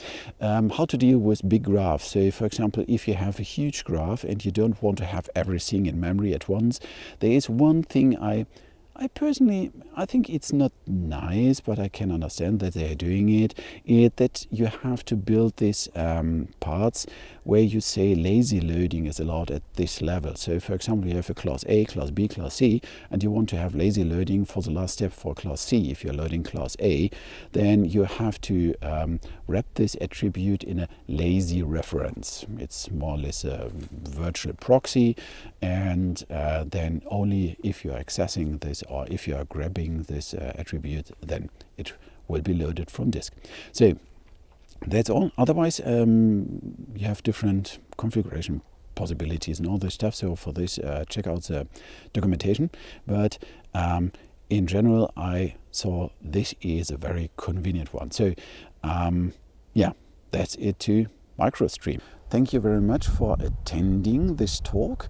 I would really appreciate if you would be my next subscriber on YouTube, because there I'm handling all these different DevSaga, persistence, core Java, functional Java, and other topics. So have a look there.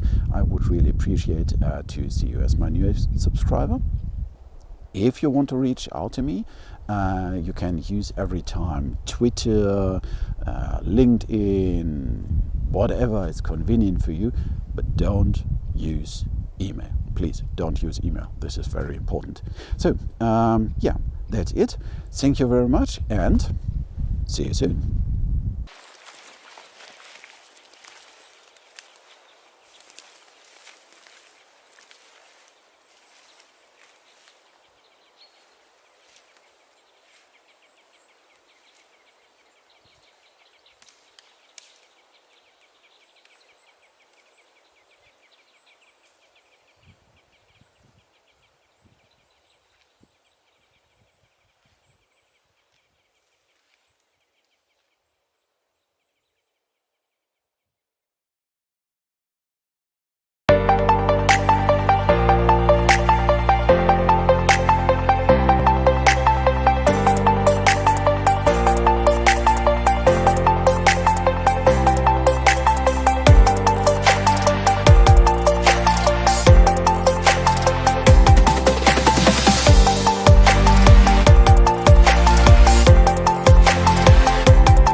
First, it was Spring Vanilla. I still remember years ago when I was using Spring Vanilla in applications, and what I remember is that even though apps were not oriented through services architectures, which made the things easier because you didn't have to write apps from scratch every day.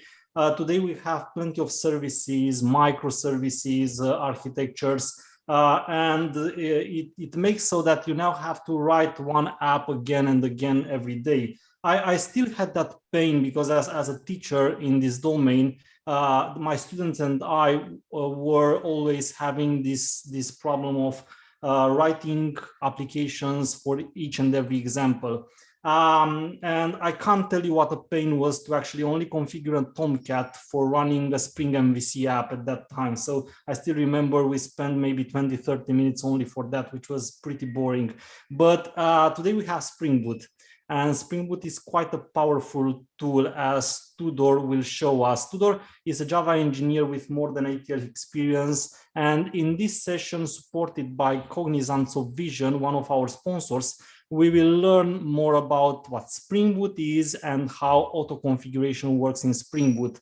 A powerful feature, a powerful capability that helps us a lot now. Tudor, tell us more about what you know. Yes, thank you. Actually, the Spring Boot auto configure is the main core functionalities of Spring Boot that provides everything for us during runtime. If you ever ask yourself how and why Spring Boot is providing and takes that much time up to start up to finish its routines and boot, this is why, because of auto configure and his power behind the scenes. So without any further ado, let's dive into the subject and see how Spring Boot auto configure is running things behind for us and how he can help us manage the code.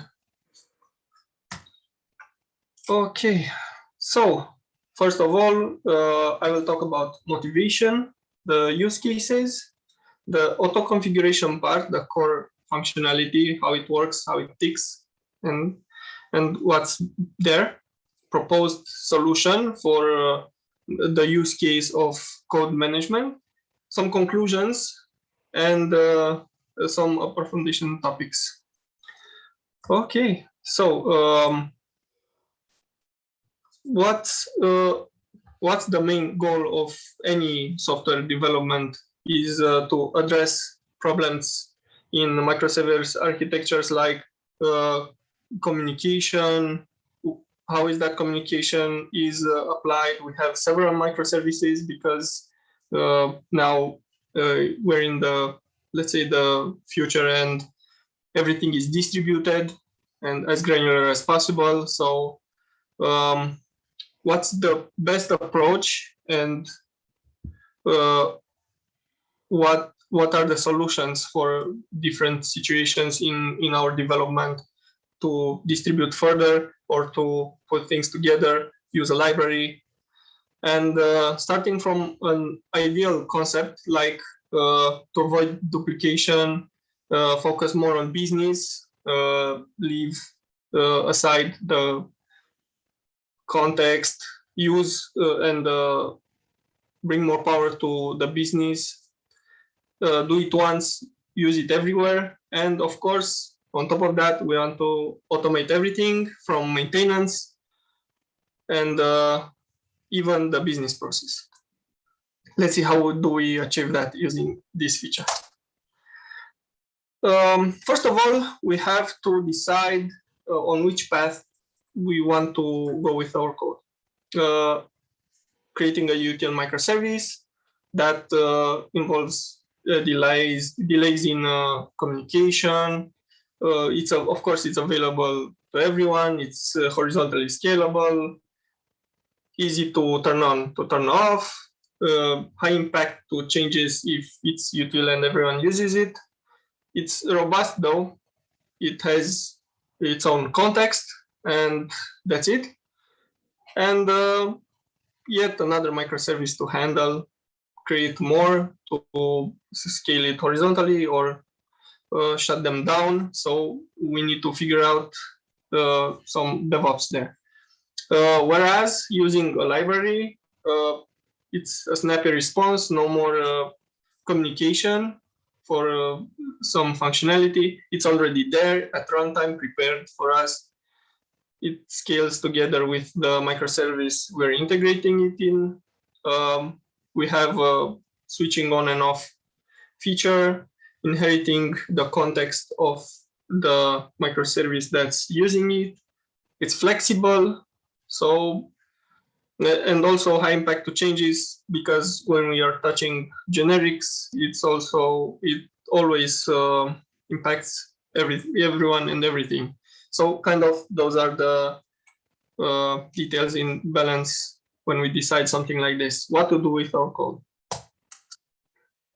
For our functional use case, I prepared a scenario regarding Quartz scheduler, a job scheduler framework, and in its integration into Spring Boot. And I myself created a wrapper around it and put together into a library that is using Spring Boot auto-configure to put itself automatically in the context of a microservice that's using it.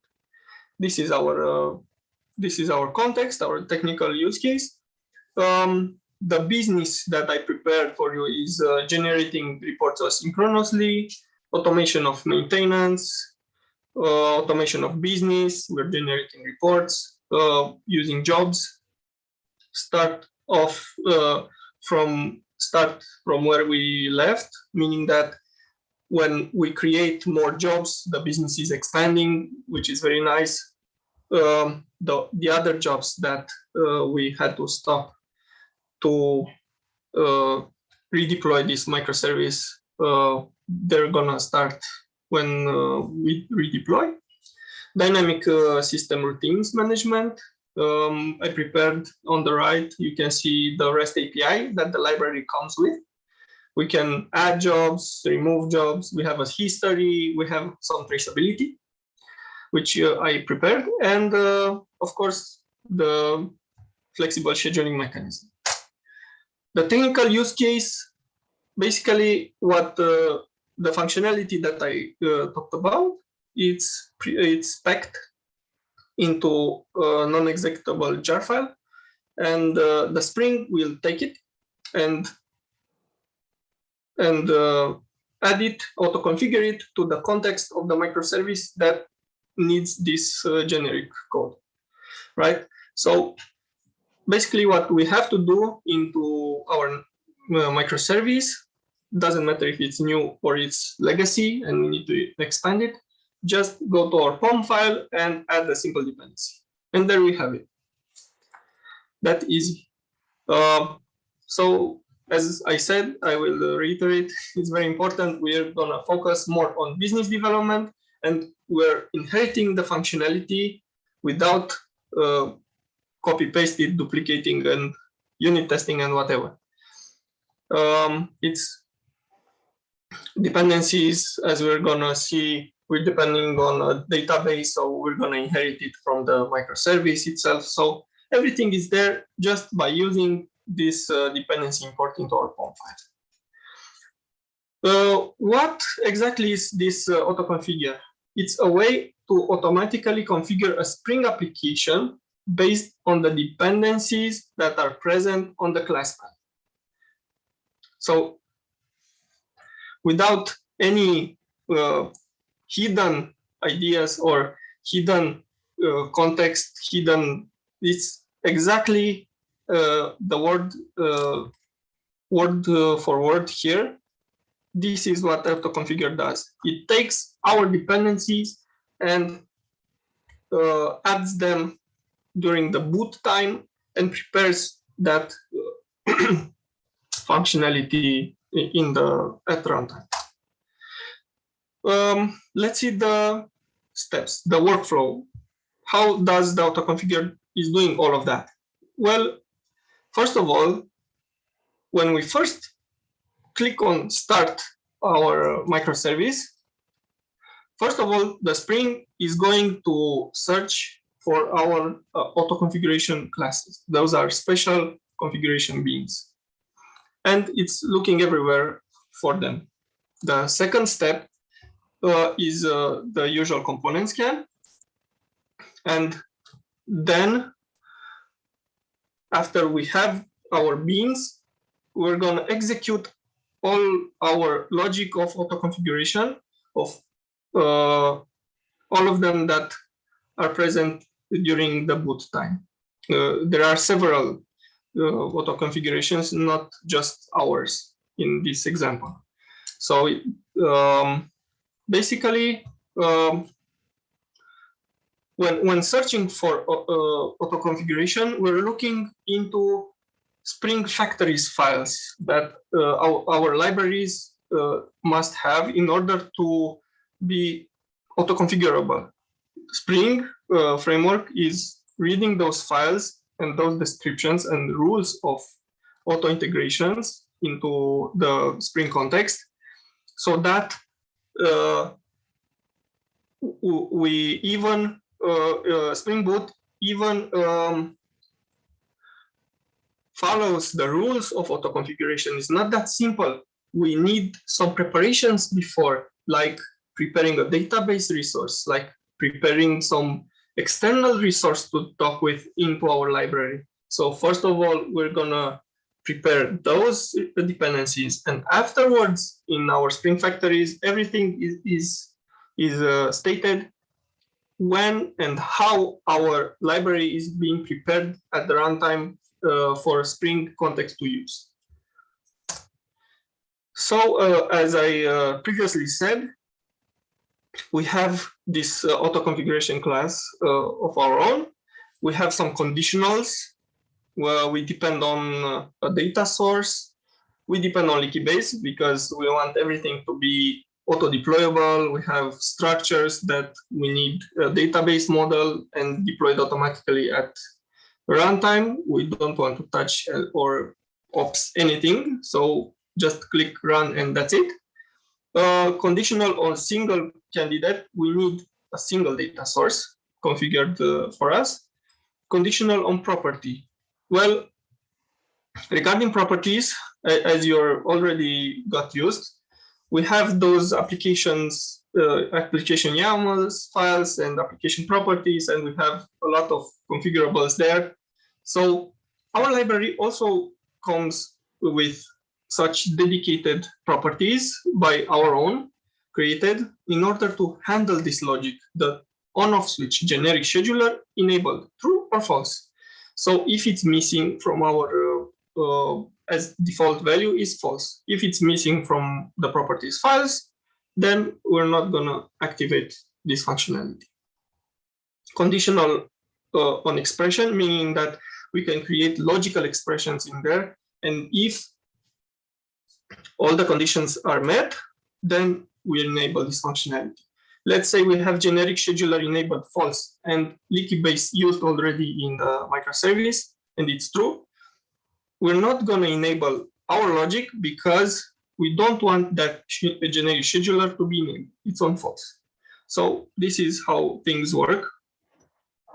And as I previously said, we have some preparations, some auto configurations predecessors that need to satisfy our own dependencies, our own library dependencies. So we need a data source, so we need to auto configure it first, then a JPA auto configuration, because Leaky Base depends on Hibernate and Hibernate depends on a data source. So kind of we're gonna revert the dependencies that we need in our list and put them to Spring, so he knows when to run our functionality, when to prepare it at runtime.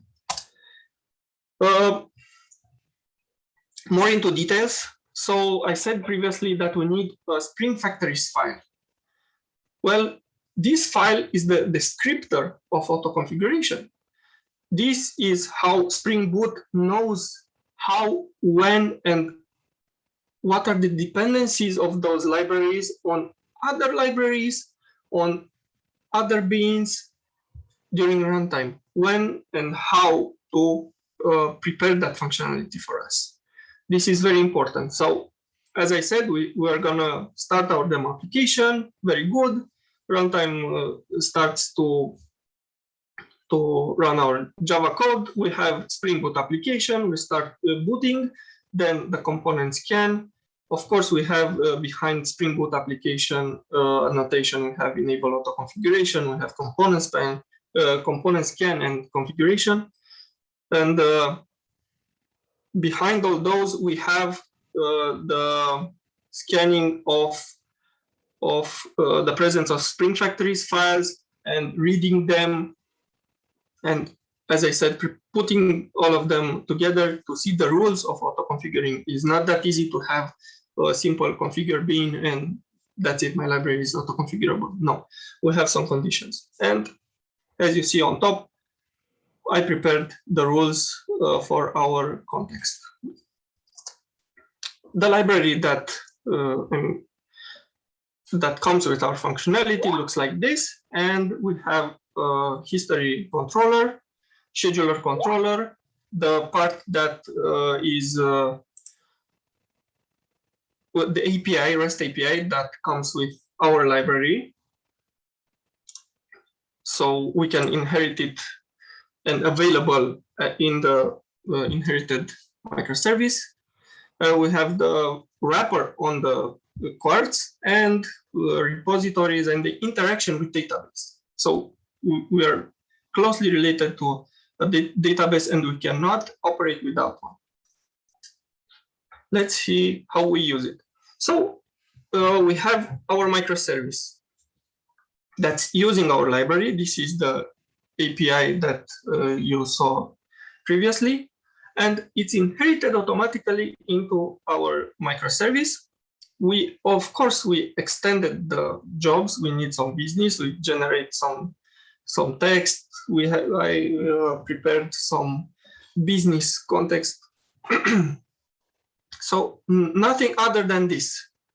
Basically, I imported the functionality, the wrapper, everything, and I extended only the business. I'm interested in scheduling jobs, right? So I'm creating only jobs, importing the library and creating jobs as my business requires. Up until this moment in my microservice, I haven't touched or saw any of my library of my generics code. I haven't interacted with it. I'm only using it. That's simple. Okay, and of course by adding the dependency. This is a mandatory. Without further ado, let's go to our demo that I have prepared to see this power to work. So I'm gonna start the scheduling service demo. I prepared a demo job only to see that we can always extend, add more business functionality, and the jobs that we already registered previously are gonna start from where we left off. So, and by the time my microservice is booting up,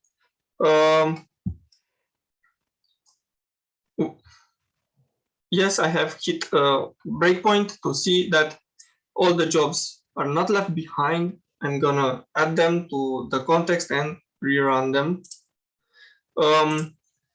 What I was wanting to say is that Quartz comes with, this is a special Quartz property, comes with a clusterable option. So let's say we have 10 microservices of such kind, right? In a cluster, when one of them is being shut down, the others will inherit the workload. So all the jobs that were being processed by that microservice are being transferred to the others. So we can leave those microservices be and run those legacy business jobs, and we can deploy new ones without even stopping our business. So this is a scenario that and flexibility that we can touch by using libraries and auto configuration. And let me prove what I've just said, that Java history controller and scheduler controller are present here in our microservice. They're being inherited in our library. And now we can add jobs, monitor, and see what's with them. I prepared some REST calls. So I'm using the library API. And I have, as I said, some jobs already defined. I'm gonna create the new one, to the job, as you saw. It's a cron job.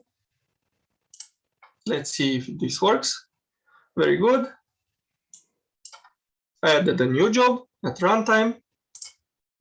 And let's see if it's present there. Good.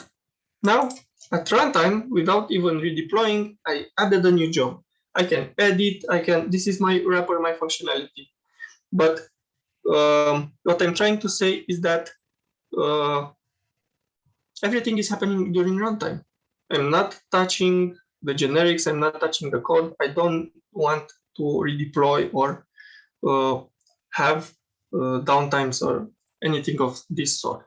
I can even see the history here to see if my job already started. We'll see in our console. And also I can delete jobs. If I don't need this job anymore, I can delete it without any worries at runtime, as I said. So this is how we fulfill the need of flexibility of adding at runtime without stopping the services, without any ops, without any headache, and interacting with resources, servers, and so on. Okay.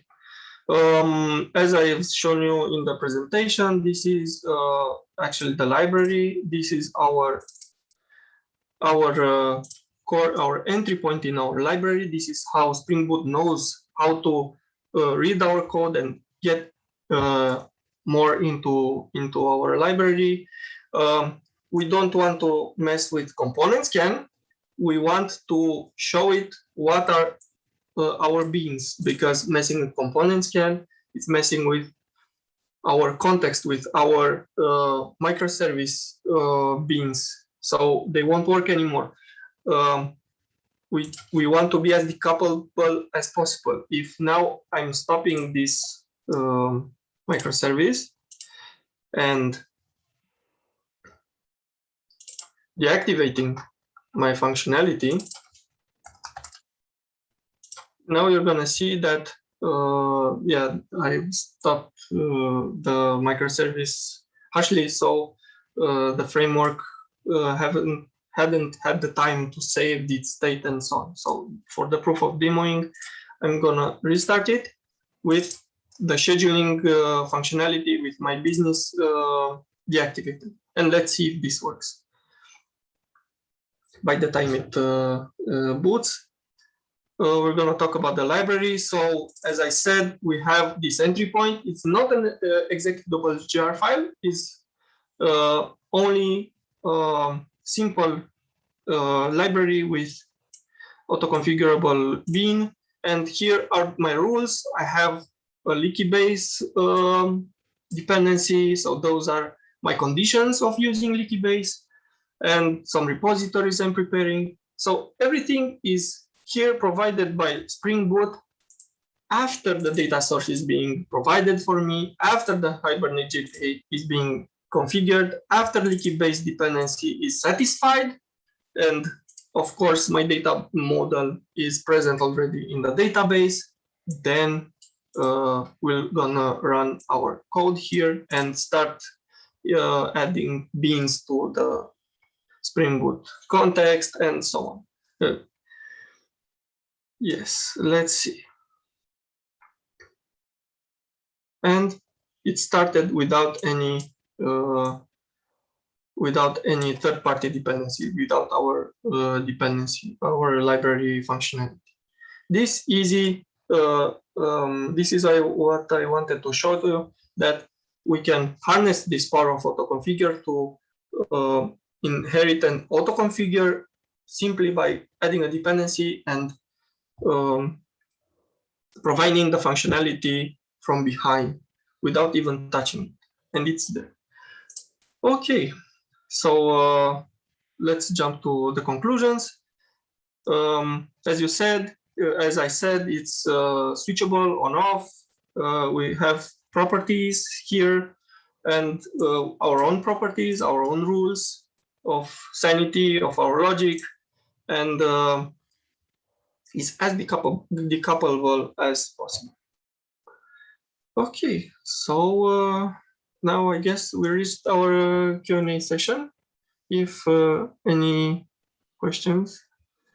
Thank you very much for the excellent presentation. I think this is really a topic for every developer today because as you have also said, Spring is one of the most used frameworks today in the Java ecosystem. Spring Boot is one of the most used projects from the Spring ecosystem. Yes, we have others very valuable as well, like Jakarta EE, like Quarkus, but Spring Boot still is one of the most important. We have a couple of questions in the chat. Let me read the first. So, because auto configuration relies on dependencies, can this impose security vulnerabilities in some cases? What would you say, Tudor? Well, this depends on what we are importing and what we are using, what we are exposing to outside. So I provided a REST API behind for my example, right? To state the point, up the chain of processing a request, a client request, I'm going through a proxy, a gateway, right? And that at that level, I'm checking the access, the permissions, and so on.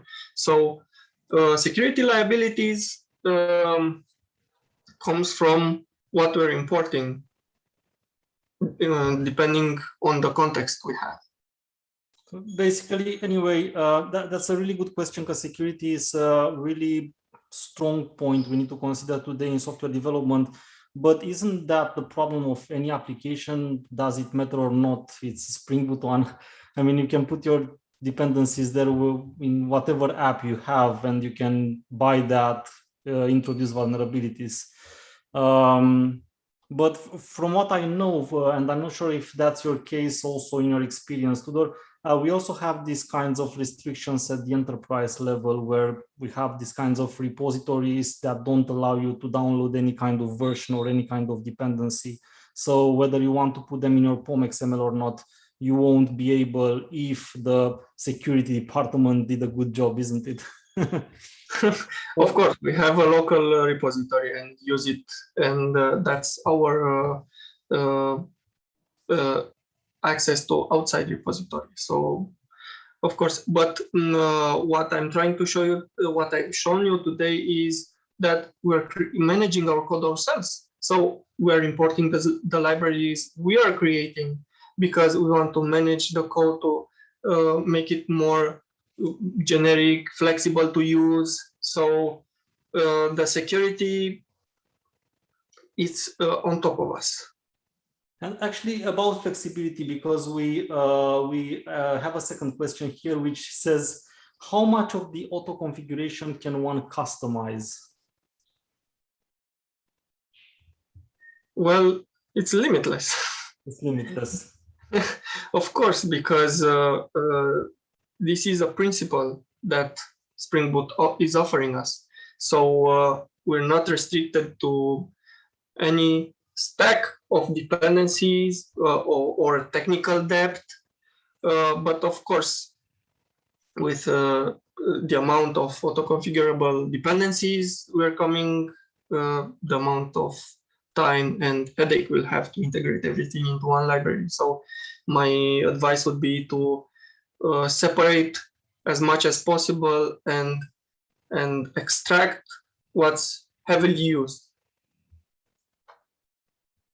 Excellent advice. Thank you very much, Tudor. I don't see any other questions flowing in the chat, so we can conclude this session as well. Thank you again. Thank you, Cognizance of Vision, for supporting us, and have a great day further. Stay with us. Thank you for having me. Cheers, Tudor. Bye.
Hello, everyone. So here it is, the last event of the day. some beer and live coding. Actually, I got my beer here. I will just open it now because I like to have it at the very beginning. I hope you have your beer too with you. We're going to discuss at this time, this session, we'll have the questions throughout the whole session because being a moderator, I have the access to both Q&A's chats here. So you just leave me the questions when you have them, and I will always keep my right eye on the chats, both YouTube and the one on the platform. So just to quote a known wizard, being me has some privileges. So you can just ask your questions throughout the session. Open your beers, and the plan for today is, so first of all, we will go through some coding together on the Java 17 features, and I will explain from the developer's perspective what I consider to be really important to know about these features, because I also have the privilege of working now with Java 17 in a real world project, so that's pretty fine actually. Being that I use them on a real world project, I can tell you also what I've seen to be the most, at least useful pieces of capabilities Java 17 provides above Java 11. So we had Java 11, the latest long-term supported. Now we have Java 17, which is now the latest long-term supported. And in some years from now on, we will have Java 21. That will be the next long-term supported version. So that's what we are going to do. And at the very end, so we have 1 hour for the full session. At the very end, I will share with you a Kahoot quiz. For those of you who didn't play Kahoot by now, it's very simple. You will just have to either use an application on your phone, Kahoot, or simply enter Kahoot through the browser using Kahoot IT. And then you will basically, we will have some 5 questions, and they will be, of course, related to Java 17 features. And the top 5, for the top 5, I will share some ebooks with my 2 published works, so Spring Security in Action and Spring Start Here, 2 books that I published with many publications. And for the first prize, I will actually give a signed book to the winner. Hopefully they will have an address in Europe, because due to this pandemic situation, I won't be able to send it too far away. But from the very beginning, I wanted to tell you to actually install Kahoot and use a second monitor, or try to get a second monitor to have no problems. Cool, enough for that. Let's start coding. So what is the pin for the game? At the very end, we will play the game. So first the session, then the live coding, and then the game. And then I will share you the pin for the game. You will join, you will answer the questions. Top 5 will win books. Cool, let me actually create a new project because I'm not sure what I have here. So I will just create a simple Java project. It doesn't really matter if you create it using Maven Gradle or simply directly using Spring Initializer. Say you want to implement a Spring Boot application, but since we care only about Java 17 now and the features in Java, I will just create a plain project. And I'm using Amazon Corretto, not necessarily because I consider that being, say, the best distribution, the best Java distribution. It's simply because I have this available on this computer. And of course, remember that when you use a Java distribution, you have to make sure first that you can use it, because some of the distributions are licensed. Some of them can be used even in production without paying anything. Some of them can't. So make sure when you use something in production that you do have the right to use that distribution. So how can we call that? Java 17 DevCon, and that should make it. And I will simply replace this window with mine.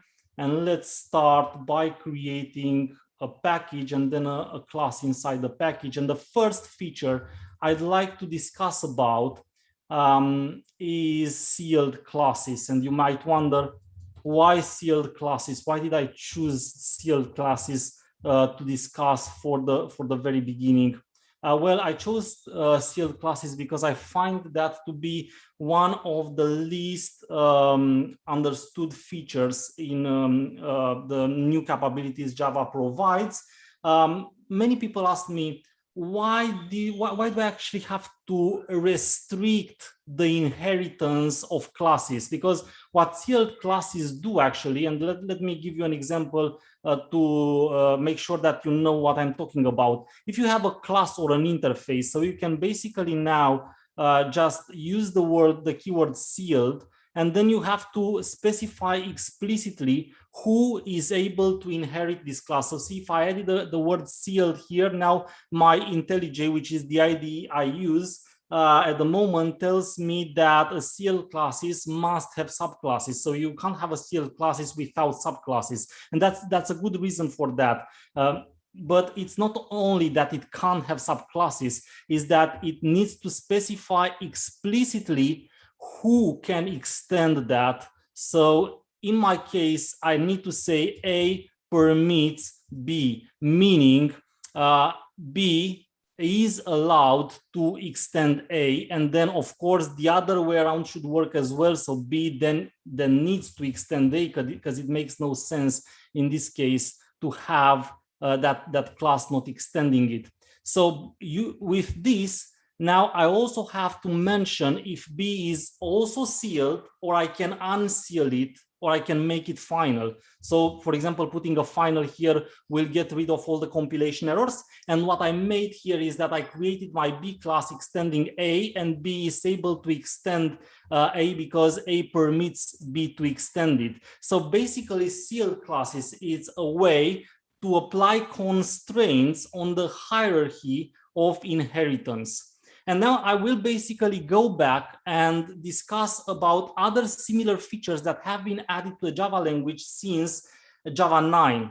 In Java 9, we had the jigsaw modular system. So what is the jigsaw modular system? It is a way to apply constraints to what we implement in Java. Why do I say that? Because through modules, which by the way, JDK became modular as well, you can now create any application being modular, even though you won't do so with the applications, but mostly with libraries.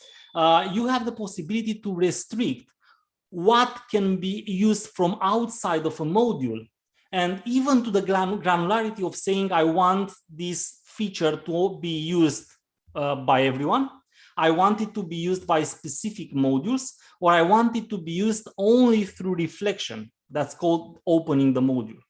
But why do I make this comparison between sealed classes and modules? Because sealed classes, it's still a way to restrict, and it's still a feature, same as the modular system, that is very much useful when you deal with libraries.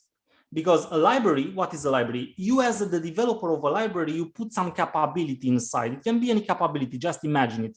And then everyone, say, having that library can use the capability you implemented in the library.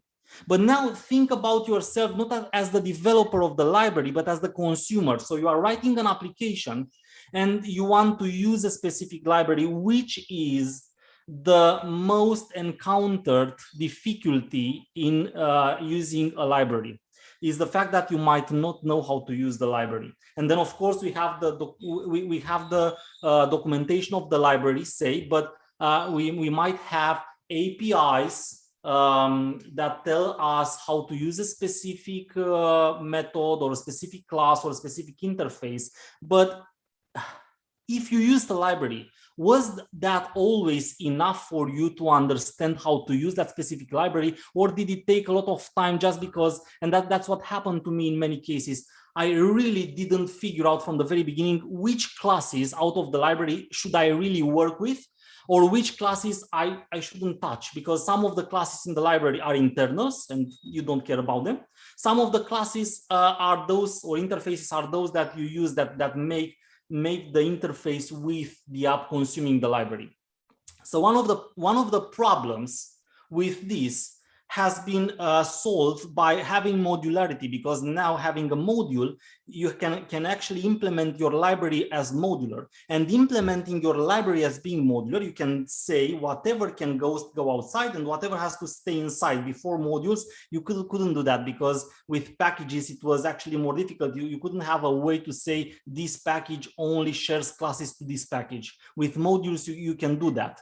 And then you can have a modular library that precisely exposes only what needs to be exposed outside. But still misses something. It still misses something. Can you guess what? What's missing there is basically the fact that now you expose an interface or a class, and you can't have a way in which you can seal the class to not be extended, to not be inherited by someone. You know inside your library how that should work, but not necessarily outside of your library. So what sealed classes are helpful for in this case is applying the constraints that will help further whoever uses your library to tell them, you are not allowed to extend this class. This class is not final, which means someone can extend it, but it's not you. And this restriction is not simply just to not allow someone to do some specific action. It's simply for making it easier. It's a code way to tell the others, this code was designed in such a way in which class A doesn't allow inheritance for other classes than B. And this can be done with the interface as well. And adding these constraints together with the modularity that we already gained starting with Java 9, it makes the development of libraries a lot more robust. So if you apply this to now, you can literally apply all the constraints that will allow the user of a library know exactly what they can do with the code you expose. You first expose only what's needed to expose, and secondly, you use only what's designed to be used. You don't extend a class if that library's class hasn't been made to be extended by you.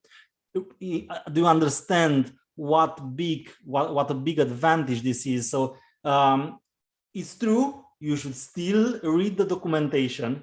I wouldn't say that. It's a joke out there saying that, of course, 6 hours of debugging can spare you 5 minutes of reading documentation. But, and I don't say that reading documentation is not still mandatory, but with features in the language that allow you to apply the constraint, then it's even better. So that's what sealed classes are.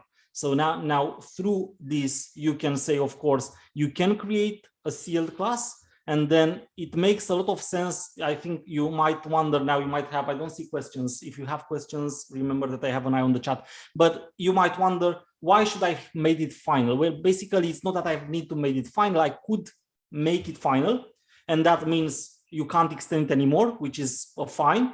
Or I should have said this is again a sealed class. So, and then of course, if I make it sealed again, then I have mandatory to go further and say who can extend it. Or I can say from now on, this is in the chain of inheritance a non-sealed class, which means that this class now can be inherited. So if this says a class from your library and it's exposed to be publicly used from outside of the library, then by putting the non-sealed there, you just said, you are allowed, you as a user of my library, you are allowed, and it might be useful for you at some point to extend class B. So that's what you basically use sealed classes for. So I don't expect that you will have a lot of cases in your applications where you will just make sealed classes. You can do that if you want to impose a rigid design. But my expectation is that you would like to use sealed classes in whatever concerns libraries. And I expect to see sealed classes a lot also in the JDK, because you use the JDK as a library, don't you? Okay, so these are sealed classes. So then the second, so one, it was sealed classes. And then the second thing I would like to discuss with you is text blocks. So text blocks is something I already make use of in the application I'm working on, in the real world app I'm currently working on. I just told you that I did upgrade this to the latest Java.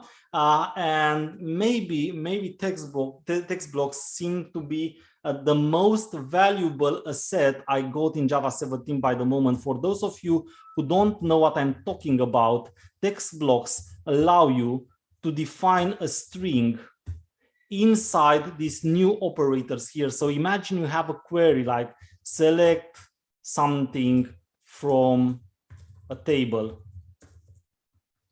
So you can have a query like in this case of a native query, but this applies also to JPQLs. In real world apps, queries are not usually just select everything from table. They might get quite complicated. And then what you do to make them readable is to put them on different lines. So you have joins, multiple joins, left joins, unions. You select only a part of the tables. So what basically you can do now is avoid making concatenations, because by now, if you have to say something like select from product left join with something, okay, and I'm just writing it like this, for these couple of lines, you would have needed to actually write something like select from product. And then, of course, IntelliJ knows to put your operator automatically, but it's not about writing this. It's about reading it. Because trust me, guys, writing code is the least part of what you are doing when you develop. It's mostly reading code. So it's really, really important to be able to read the code as easy as possible. And reading the code is affected a lot by having this kind of operations. First of all, because it's easier, it's more difficult to read it. Whether you observe it or not, subconsciously, it's more difficult to read, having more quotes and braces and parentheses and stuff like that. So first of all, the code is cleaner. Secondly, the part that I love the most is that I can copy it. So I can just go here, select everything, right click or Control V, Control C, Control V, copy it.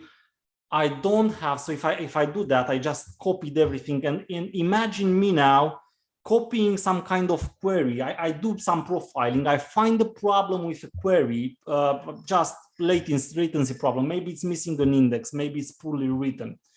And I need to put it in my SQL developer to be able to see the explain plan and see whatever I can improve with that query. Imagine me having to copy a 10, 20 lines query and then taking out all the pluses and codes from the right and from the left. It's quite nasty if you have to do that. And it's not, usually it's always another query in your app that has to be investigated. So imagine now you don't have it like this, but you have it like this. You simply just copy it directly in SQL developer or whatever you are using. And then you run the query, you make the explain plan. Maybe you still have to replace sometimes some parameters because you most likely will have code question marks or simply name parameters. So it might still be needed to do that, but it's much more easier. And I found a use of this a lot already. Does this work in PHP 2? I have no idea, even though you will laugh. I used to be a PHP developer for quite some years, and I stopped maybe 6 years ago. Don't ask me even how to declare a variable. Could be nasty for me at the moment. So let's keep up to Java because I can't say I know a lot about PHP anymore. Cool. Text blocks, incredible feature, really useful, and one of the best, for which I do recommend you upgrade to the latest Java version. I think text blocks are here starting with Java 15, but I guess that most of you will skip 15, 16. So like 12, 13, 14, up to 16, they are intermediary versions. They are not long-term supported. And my expectation is that most projects will skip directly to a long-term supported. Like today we have Java 17 as being the latest, and we will have Java 21 next. Okay, so Johan wants to share us something from Martin Fowler. I actually know the code, so I wanted to share it with you as well. Any fool can write programs that computers understand. A good programmer writes code that human can read, which refers to what I was also saying previously, that you read code more than write code. So it's very important when you write code to make sure that others can read it. And CL classes and text blocks are basically features that are helping you not in writing the code, but in making the code easier to understand, easier to read, easier to use, easier to debug, easier to investigate with problems, stuff like that, behavior of the app. And that's why they are great.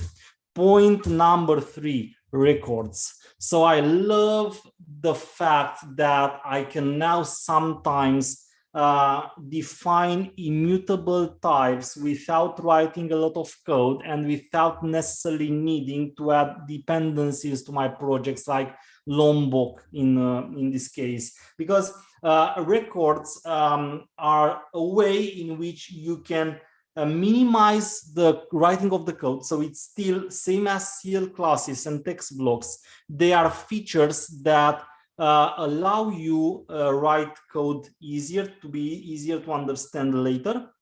But I make the comparison with Lombok here because those of you who used Lombok know that this library has the capability of allowing you writing less code by replacing the code you would have had to write with some annotations. So like in case of, just as an example, in case of a class, you just have to write all args. I don't have the dependency here, so it will not work, but as an idea, all args constructor, and it will automatically create the constructor with all arguments. So required args constructor, and that will create me the constructor only with the arguments for final fields. You can write at data, it automatically generates you to string equals whatever. So you have these kinds of a feature at a glance of an annotation. You put the annotation, Lombok generates for you the getters, the setters to string equals, constructors and so on, which minimizes the code. Now we have records, and of course I need to prove how this actually works. The record is a way in which you can directly through a language feature minimize the way to write, but it has differences. Someone, because I've had the chance to be the moderator of this excellent day, and I know every presentation and all the questions went through my hand. I know that it was asked, will these records actually replace Lombok completely at some point? And let me show you what are the differences and why this will not happen, or at least not soon. Records, they weren't meant to actually to actually be a replacement for something like Lombok, and I don't think that there will be a structure in the language soon that will have this capability. So if I have say a class product and I make it a record, which by the way, it's very easy to implement only through the means of the new keyword record. Now you can actually go here and say, in between the round parentheses, after the record name, after the structure name, the type name, you can say whatever attributes this has. So say it has 2 attributes. So what happened here is that this is more or less the equivalent of a class with final fields, ID and the name, which is final. So I will actually write it to make it easy to understand. So it will be something like this. It would be something like this. I will comment it out to work afterwards. So it's private final ID, private final string name, and then you have the constructor for all args, and then you have only the setters, of course, because the fields are final. Only the getters, of course, because the fields are final. So for both of them. So look at this code. All of this, almost the way you see it, is replaced by the record. So I've actually had to only write 1 line of code to replace the definition of an entire class. And now I can use it. So same as I would use the class. Of course, you can still have behind the scenes here, you can still add methods like in a normal class. You can even write a new constructor if you want. You can extend the class or implement the interface. The record is final, which means you can't extend it itself. But whatever you can do normally with a class similar to what this one looks like, you will be able to do with the record. So in my case here, say I want to create a product, it will be product P is new product. And then of course I have the all args constructor. So it means I need to provide a value for the ID and the value for the name. And that's it. And when you actually want to access the getter, so you see that what you will see is that the record has the getters. This must be actually a problem with IntelliJ, because it probably sees I have two classes here. Otherwise, I don't understand why it does not compile. I will do it like this.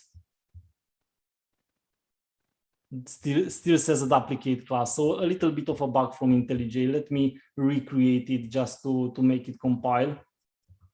So I guess this is a new feature. So we still expect even from strong, solid IDs like IntelliJ have problems. That's understandable. We are all developers and we know that happens. So let me actually try to recreate the record product, and that should now allow me access the ID in this way. So this is basically how you will get the ID. And what you will see is that the getter actually doesn't start with the word get anymore. So in case of records, one of the things you will observe is that for simplicity reasons, you anyway don't have a setter. So for simplicity reasons, you just have the name of the field became the name of the method that represents the getter. So pretty much same as a class with some restrictions. Now, Java record seems to be the case of a class from Scala, most likely, but since I'm not an expert in Scala, I won't make that comparison, just to be sure that I don't make mistakes there. The idea is the following. Where would you actually have the need of records, but where you would not be able to use them?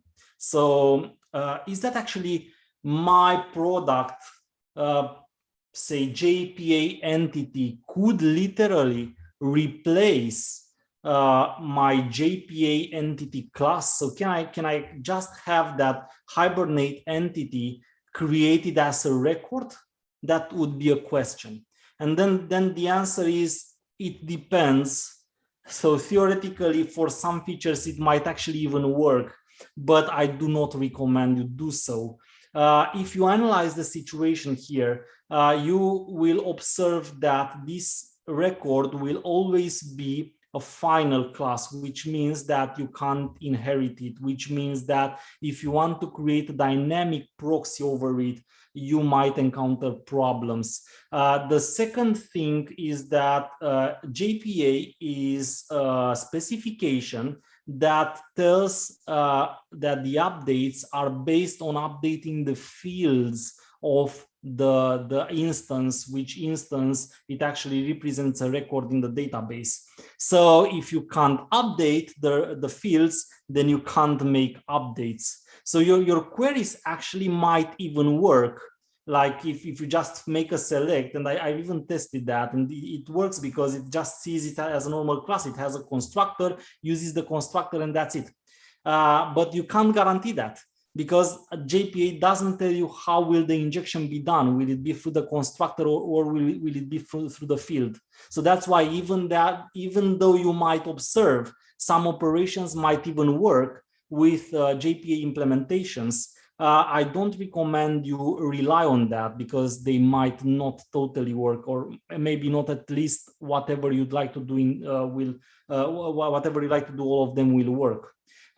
Because of the fact that through the specification, JPA, so all these implementations need to be able to update the fields, which they won't be able to do through a record, the record being immutable. So the record being equivalent with a class having the fields final. So that's where you will most likely, at least for the moment, still use Lombok, because we still love to have less code, isn't it? So you use Lombok because you want to get rid of having to write the getters and the setters or the constructor. But at the same time, you need to still keep your fields mutable if they are entities. So that's a case where that should be the case. What you can do with records, and might potentially even be advisable, but since I didn't use them by now in real world scenarios to see whether I have or not problems with them, is in case of a framework such as a Spring, make your services or controllers as records. And that would work because, and considering you don't have mutable fields, because by the way, guys, even in Spring, remember that field injection is not good. I have reasons to say that. I won't say them.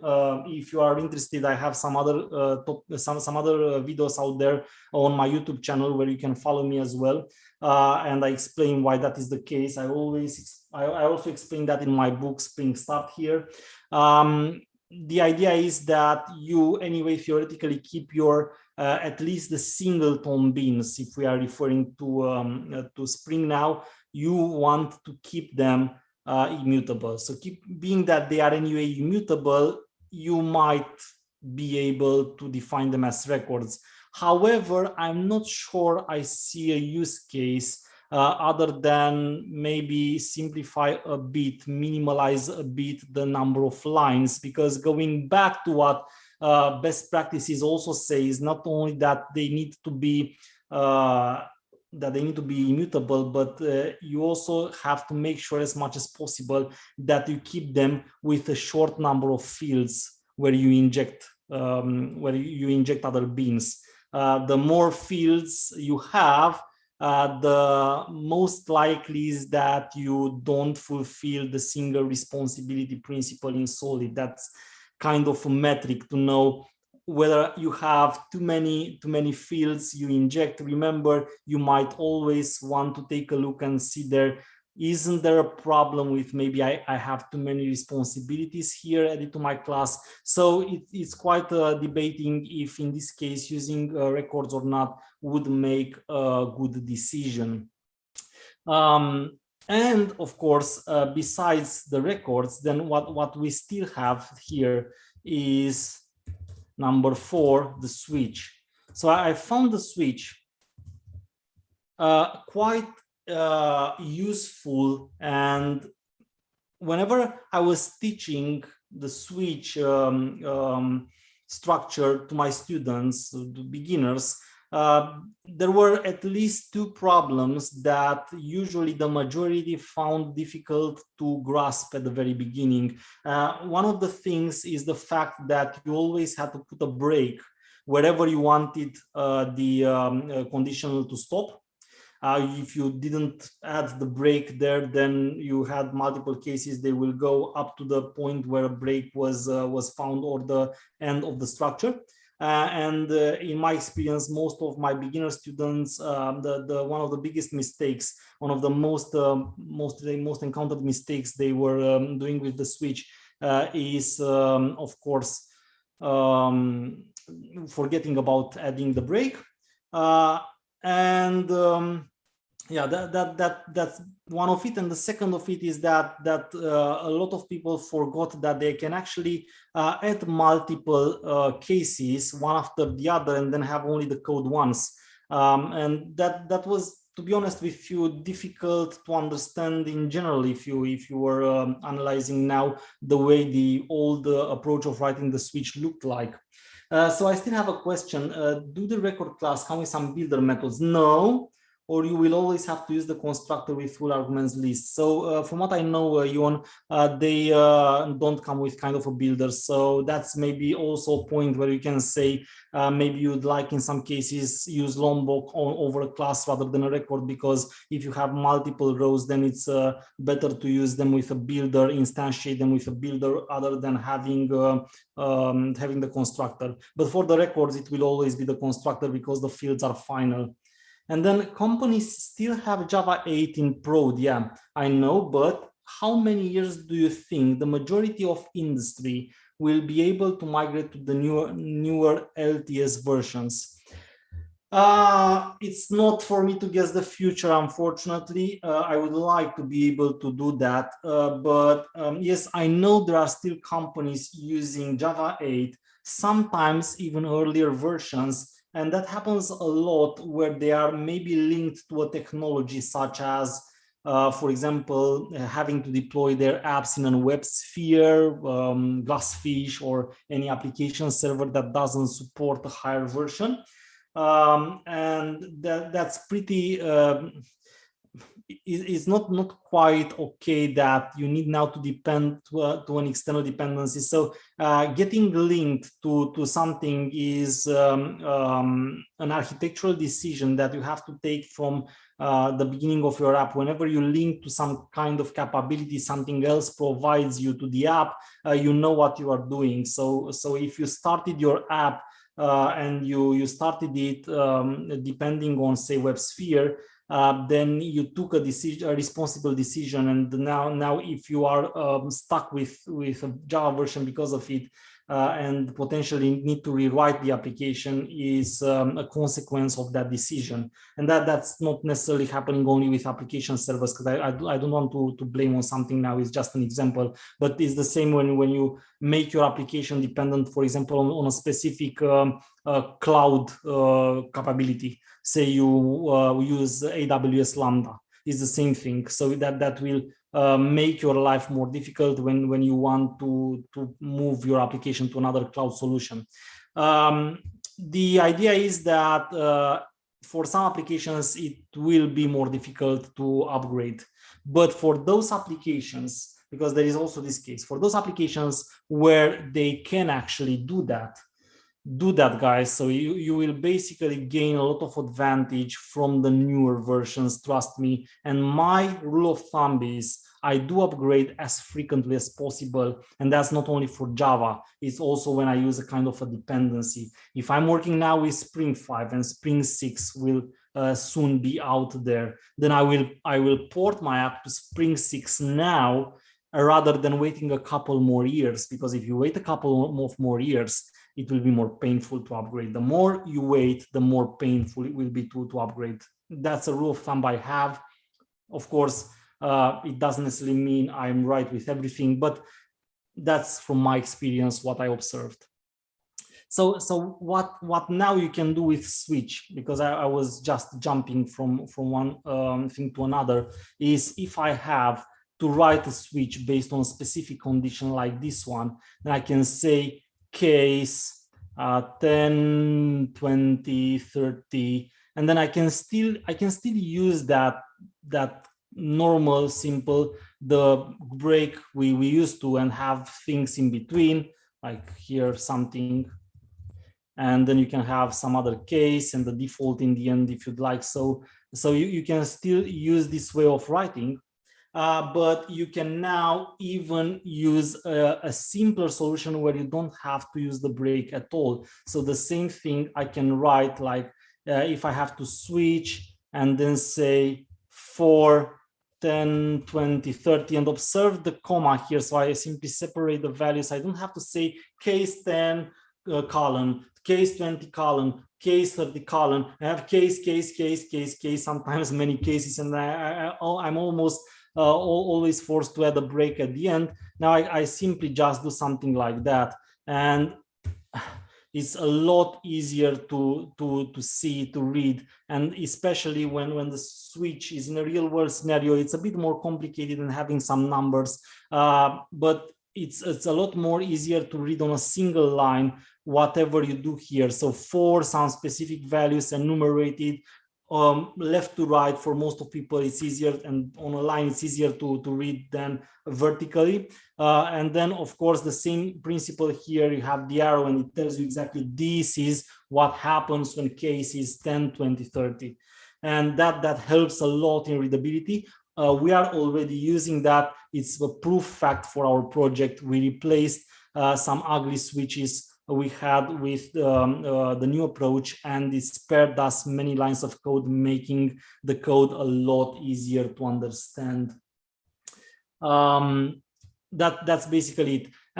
Besides that, switch now can also be considered kind of an operator, because previously you could only have this decision structure where you just say switch on a specific value, case, the values, do something, which you can still do. You might also have the default case at the end. This doesn't change. But at some point, you had that situation where you wanted to use a ternary operator, that Elvis operator, if everyone knows what I'm talking about. Something like int y is if some condition, then do something. Let's actually even use x here. If some condition, then do something. Otherwise, do something else. Okay, this is the Elvis operator. It's basically known as the ternary operator or Elvis operator, because if you will see it from this side, it looks like Elvis. You see here the hair, Elvis hair, so the eyes and the hair. Yeah, basically what you can't do easier with ternary operator is having multiple branches. So you might want to say, rather than if x is greater than 4, you might want to say if x is 4, then do something. If x is 5, then do something else. If x is 6, then do something else. And for any other value, do something else. So return a specific value based on a condition that can have multiple results. And that's not something you can do with the ternary operator, can you?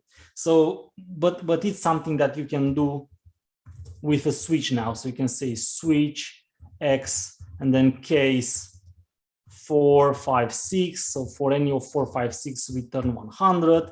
Case 5, case, I can't repeat the same, 7, 8, 9, then 200. And of course, it's always, now in this case, it's always where you need to add a default, because you can't have a case where y remains empty. So you basically need to either throw an exception or return something on a default. And of course, you have to end your instruction with semicolon, because that's the way Java works and worked for since the beginning of its existence. So why case 10 is highlighted? I have no idea. I don't know why case 10 is highlighted in this. Probably because in my IntelliJ sees the fact that x in this case is always 10, which of course in a real world example won't be the case. You don't simply just assign 10 and then have a switch. So most likely IntelliJ is smart here, and it tells me that only 10 basically is reachable here. That's what it wants to tell me. But again, this is just because this is an example, and I'm not focusing on writing a real world app here. Cool. And then number 5, and the last I want to mention, is instance of. So instance of, you may be used to see instance of in a lot of cases where we have this kind of polymorphism in Java. So you have some class extending another class, like you have, for example, integer extending number. Those classes from Java lang, like in this case, I can say number n is 10, and I can say that just because 10 is an integer, and integer extends from number. Okay. But the problem is this one. You can as well go here and try to say double d and convert it to a double. You can do that, and the compiler will allow you to do that, because in the end, double is also a number. So double, same as integer, extends from number. I wouldn't be able from the compilation part to do that if double weren't extending number, but I'm able to do that because double really extends number. But of course, like all of you know, most likely here now, if I would run this application, I would just get a big class cast exception, because this is definitely an integer and I try to cast it to some other type. And you also know the solution for that. Whenever you had this case, I'm pretty sure you know, all of you were doing something like if an instance of double, then this condition in the if, you know that it returns true only if and if the instance in the n variable really is a double. So then it will it will make the cast only if it's possible. So now you are pretty much sure this won't generate a class cast exception anymore. But the idea is that instance of wasn't designed theoretically at the very beginning to always work together with a cast. But it just happens that throughout the time, developers observed that this is most likely the case. I mean, have you ever seen, maybe you have, maybe it happens, but in how many cases have you seen an instance of used without casting? Probably very, very less likely. So instead of having to write yourself this now, you can just simply declare the D here, which is the same thing. And it's again, same as the other features that I discussed above. One of the ways in which now, with the latest long-term support in Java 17, you make your code easier to read.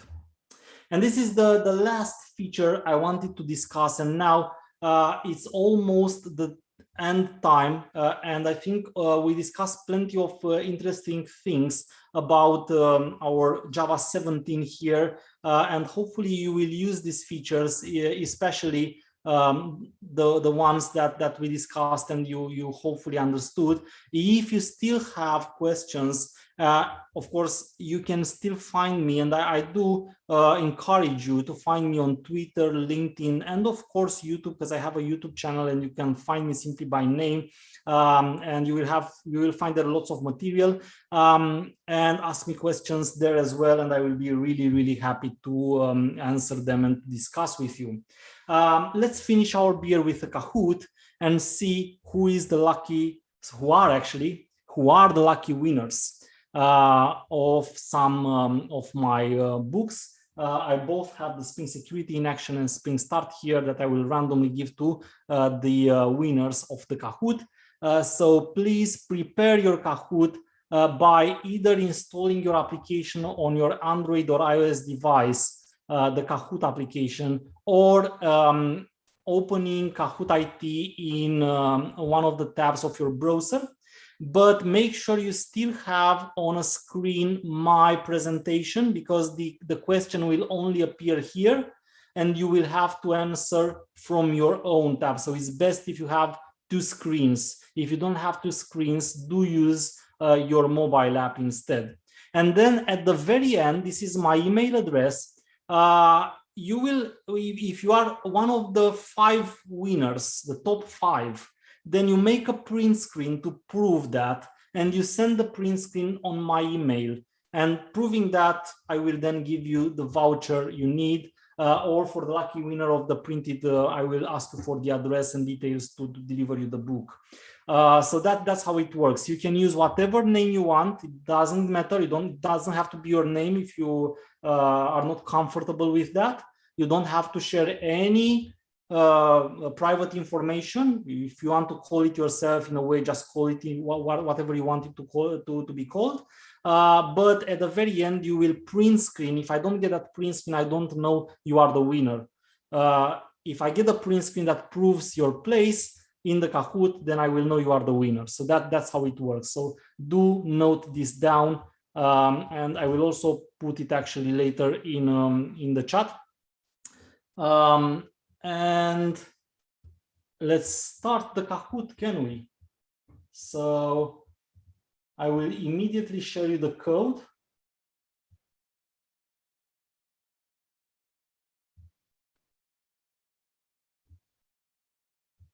And here it is, and you should be able to see now in my screen the game pin.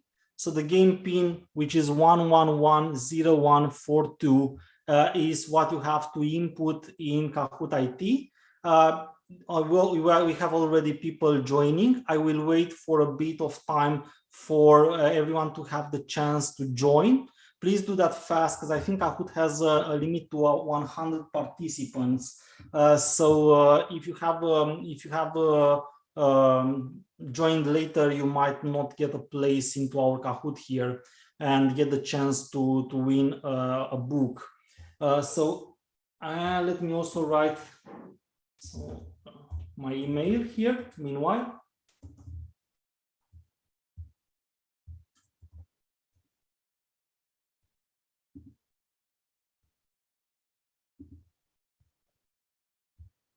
And I approve all the questions, even though I have already answered them during my presentation.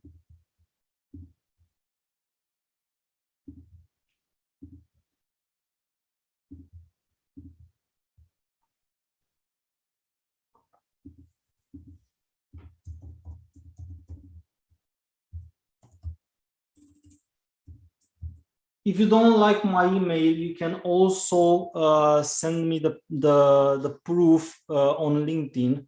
That works as well. So you can find me there and send me the link. So we have 41 people. I see people are still joining. Let's wait for one more minute or two, and then I will start the game. We have 5 questions, 1 minute for every question. But remember, it's not only that you have to give the right answer, but the timing is also important. And I know what you are thinking about.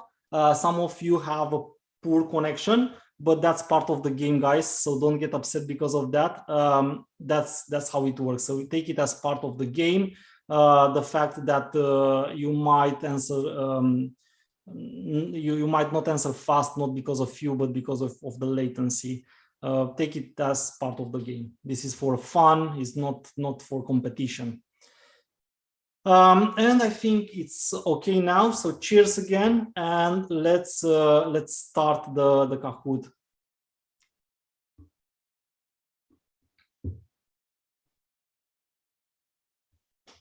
So we have the game started, and you will see the question on my screen, but answer from yours. Question number 1. Which is the latest long-term supported Java version?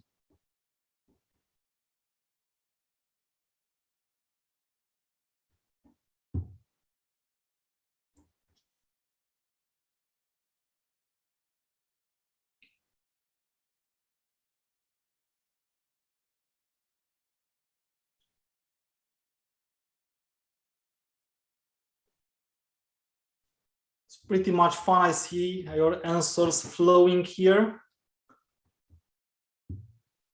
And most of you correctly answered. So Java 17 indeed is the latest long-term supported. Previously, we had Java 11. Java 17 is here for about 1 month already, even more. And you can use it. And I do recommend you upgrade to Java 17 as fast as possible. Let's go to the next question. This is the first 5. The top 5, so the scoreboard. So at the very end, whoever is on the scoreboard, you will get one of the books.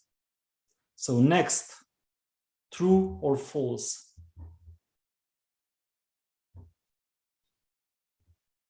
This is a tricky one, guys. Don't hurry. Don't hurry. This is tricky.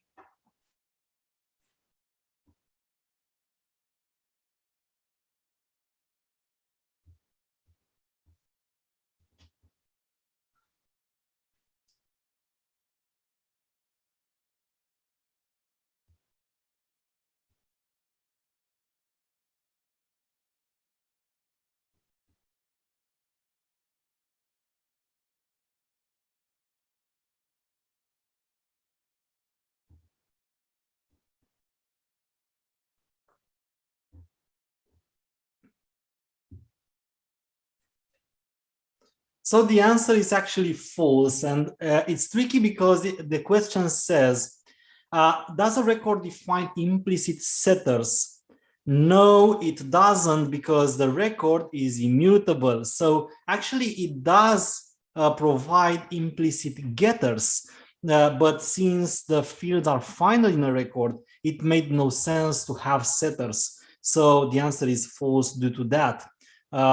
Remember that the records are immutable, and once you create an instance of a record, you can't change anymore the values you gave to the fields. And that's why the record always have the constructor with all arguments. And that's why whenever creating an instance of a record, you always need to provide the values for the fields.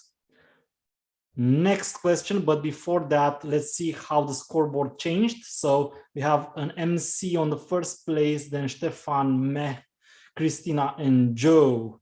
Next.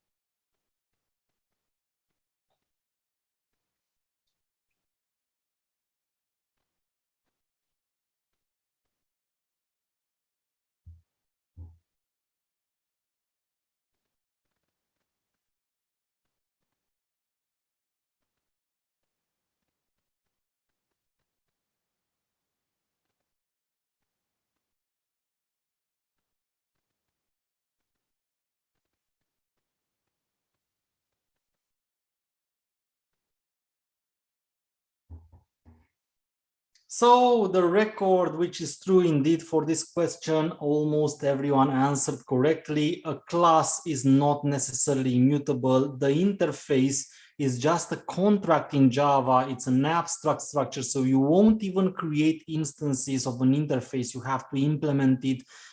Something needs to implement it, which can be a record or a class, but otherwise you can't create instances at all. You can't even have fields in interfaces. Remember that all the variables in interfaces are by default public, static, and final.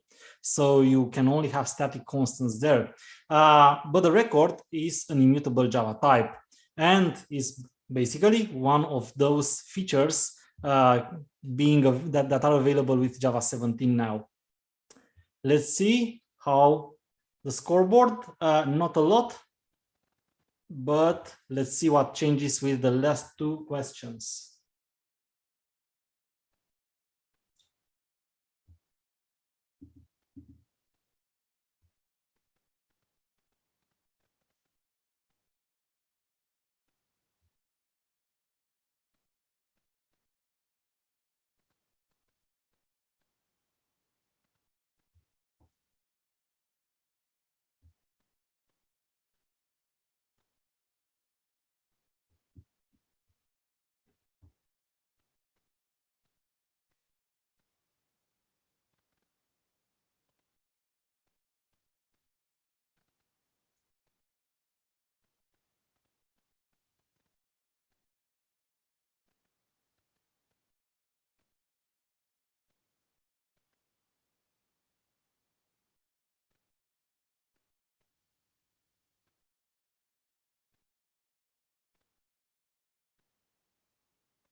And of course, the switch structure suffered changes. Is just what we discussed, the fact that you can now use it as an operator as well, the fact that it's now easier to read when you use the new syntax. You can actually use the values with a comma in between. You don't have to have cases on multiple lines. All these changes have been there between Java 11 and Java 17. They have been implemented between Java 11 and 17.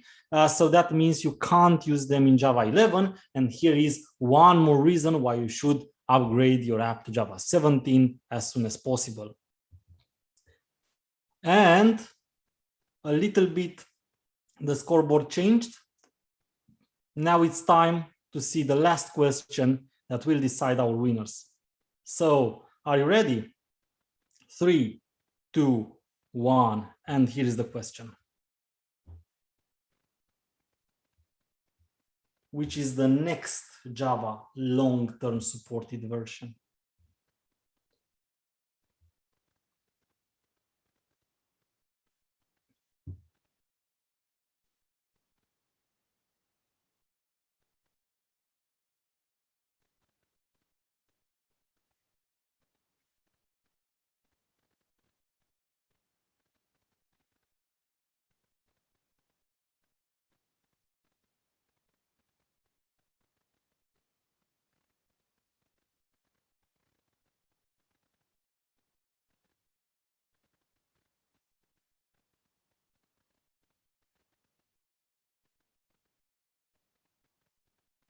And here it is. I said that throughout our session, Java 21 will be the next long-term supported.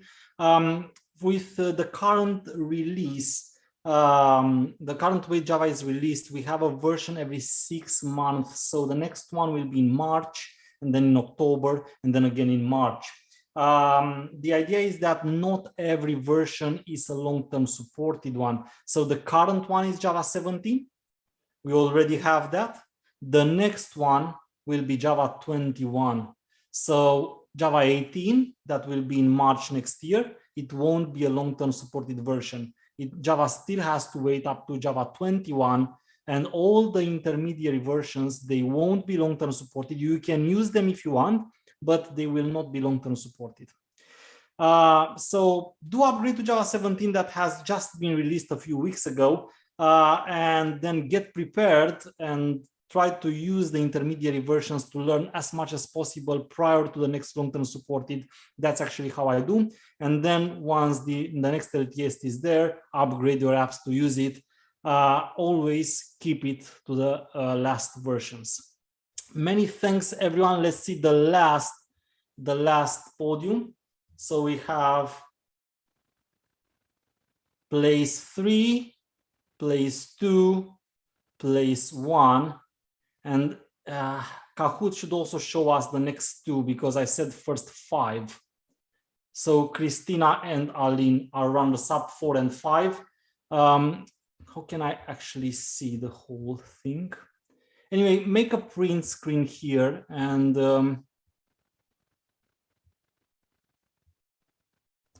let me see how can I actually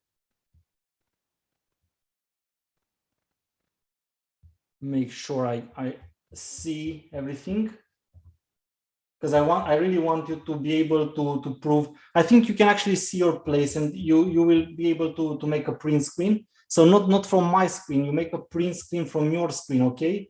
From your screen, and that will basically prove that you are one of the winners.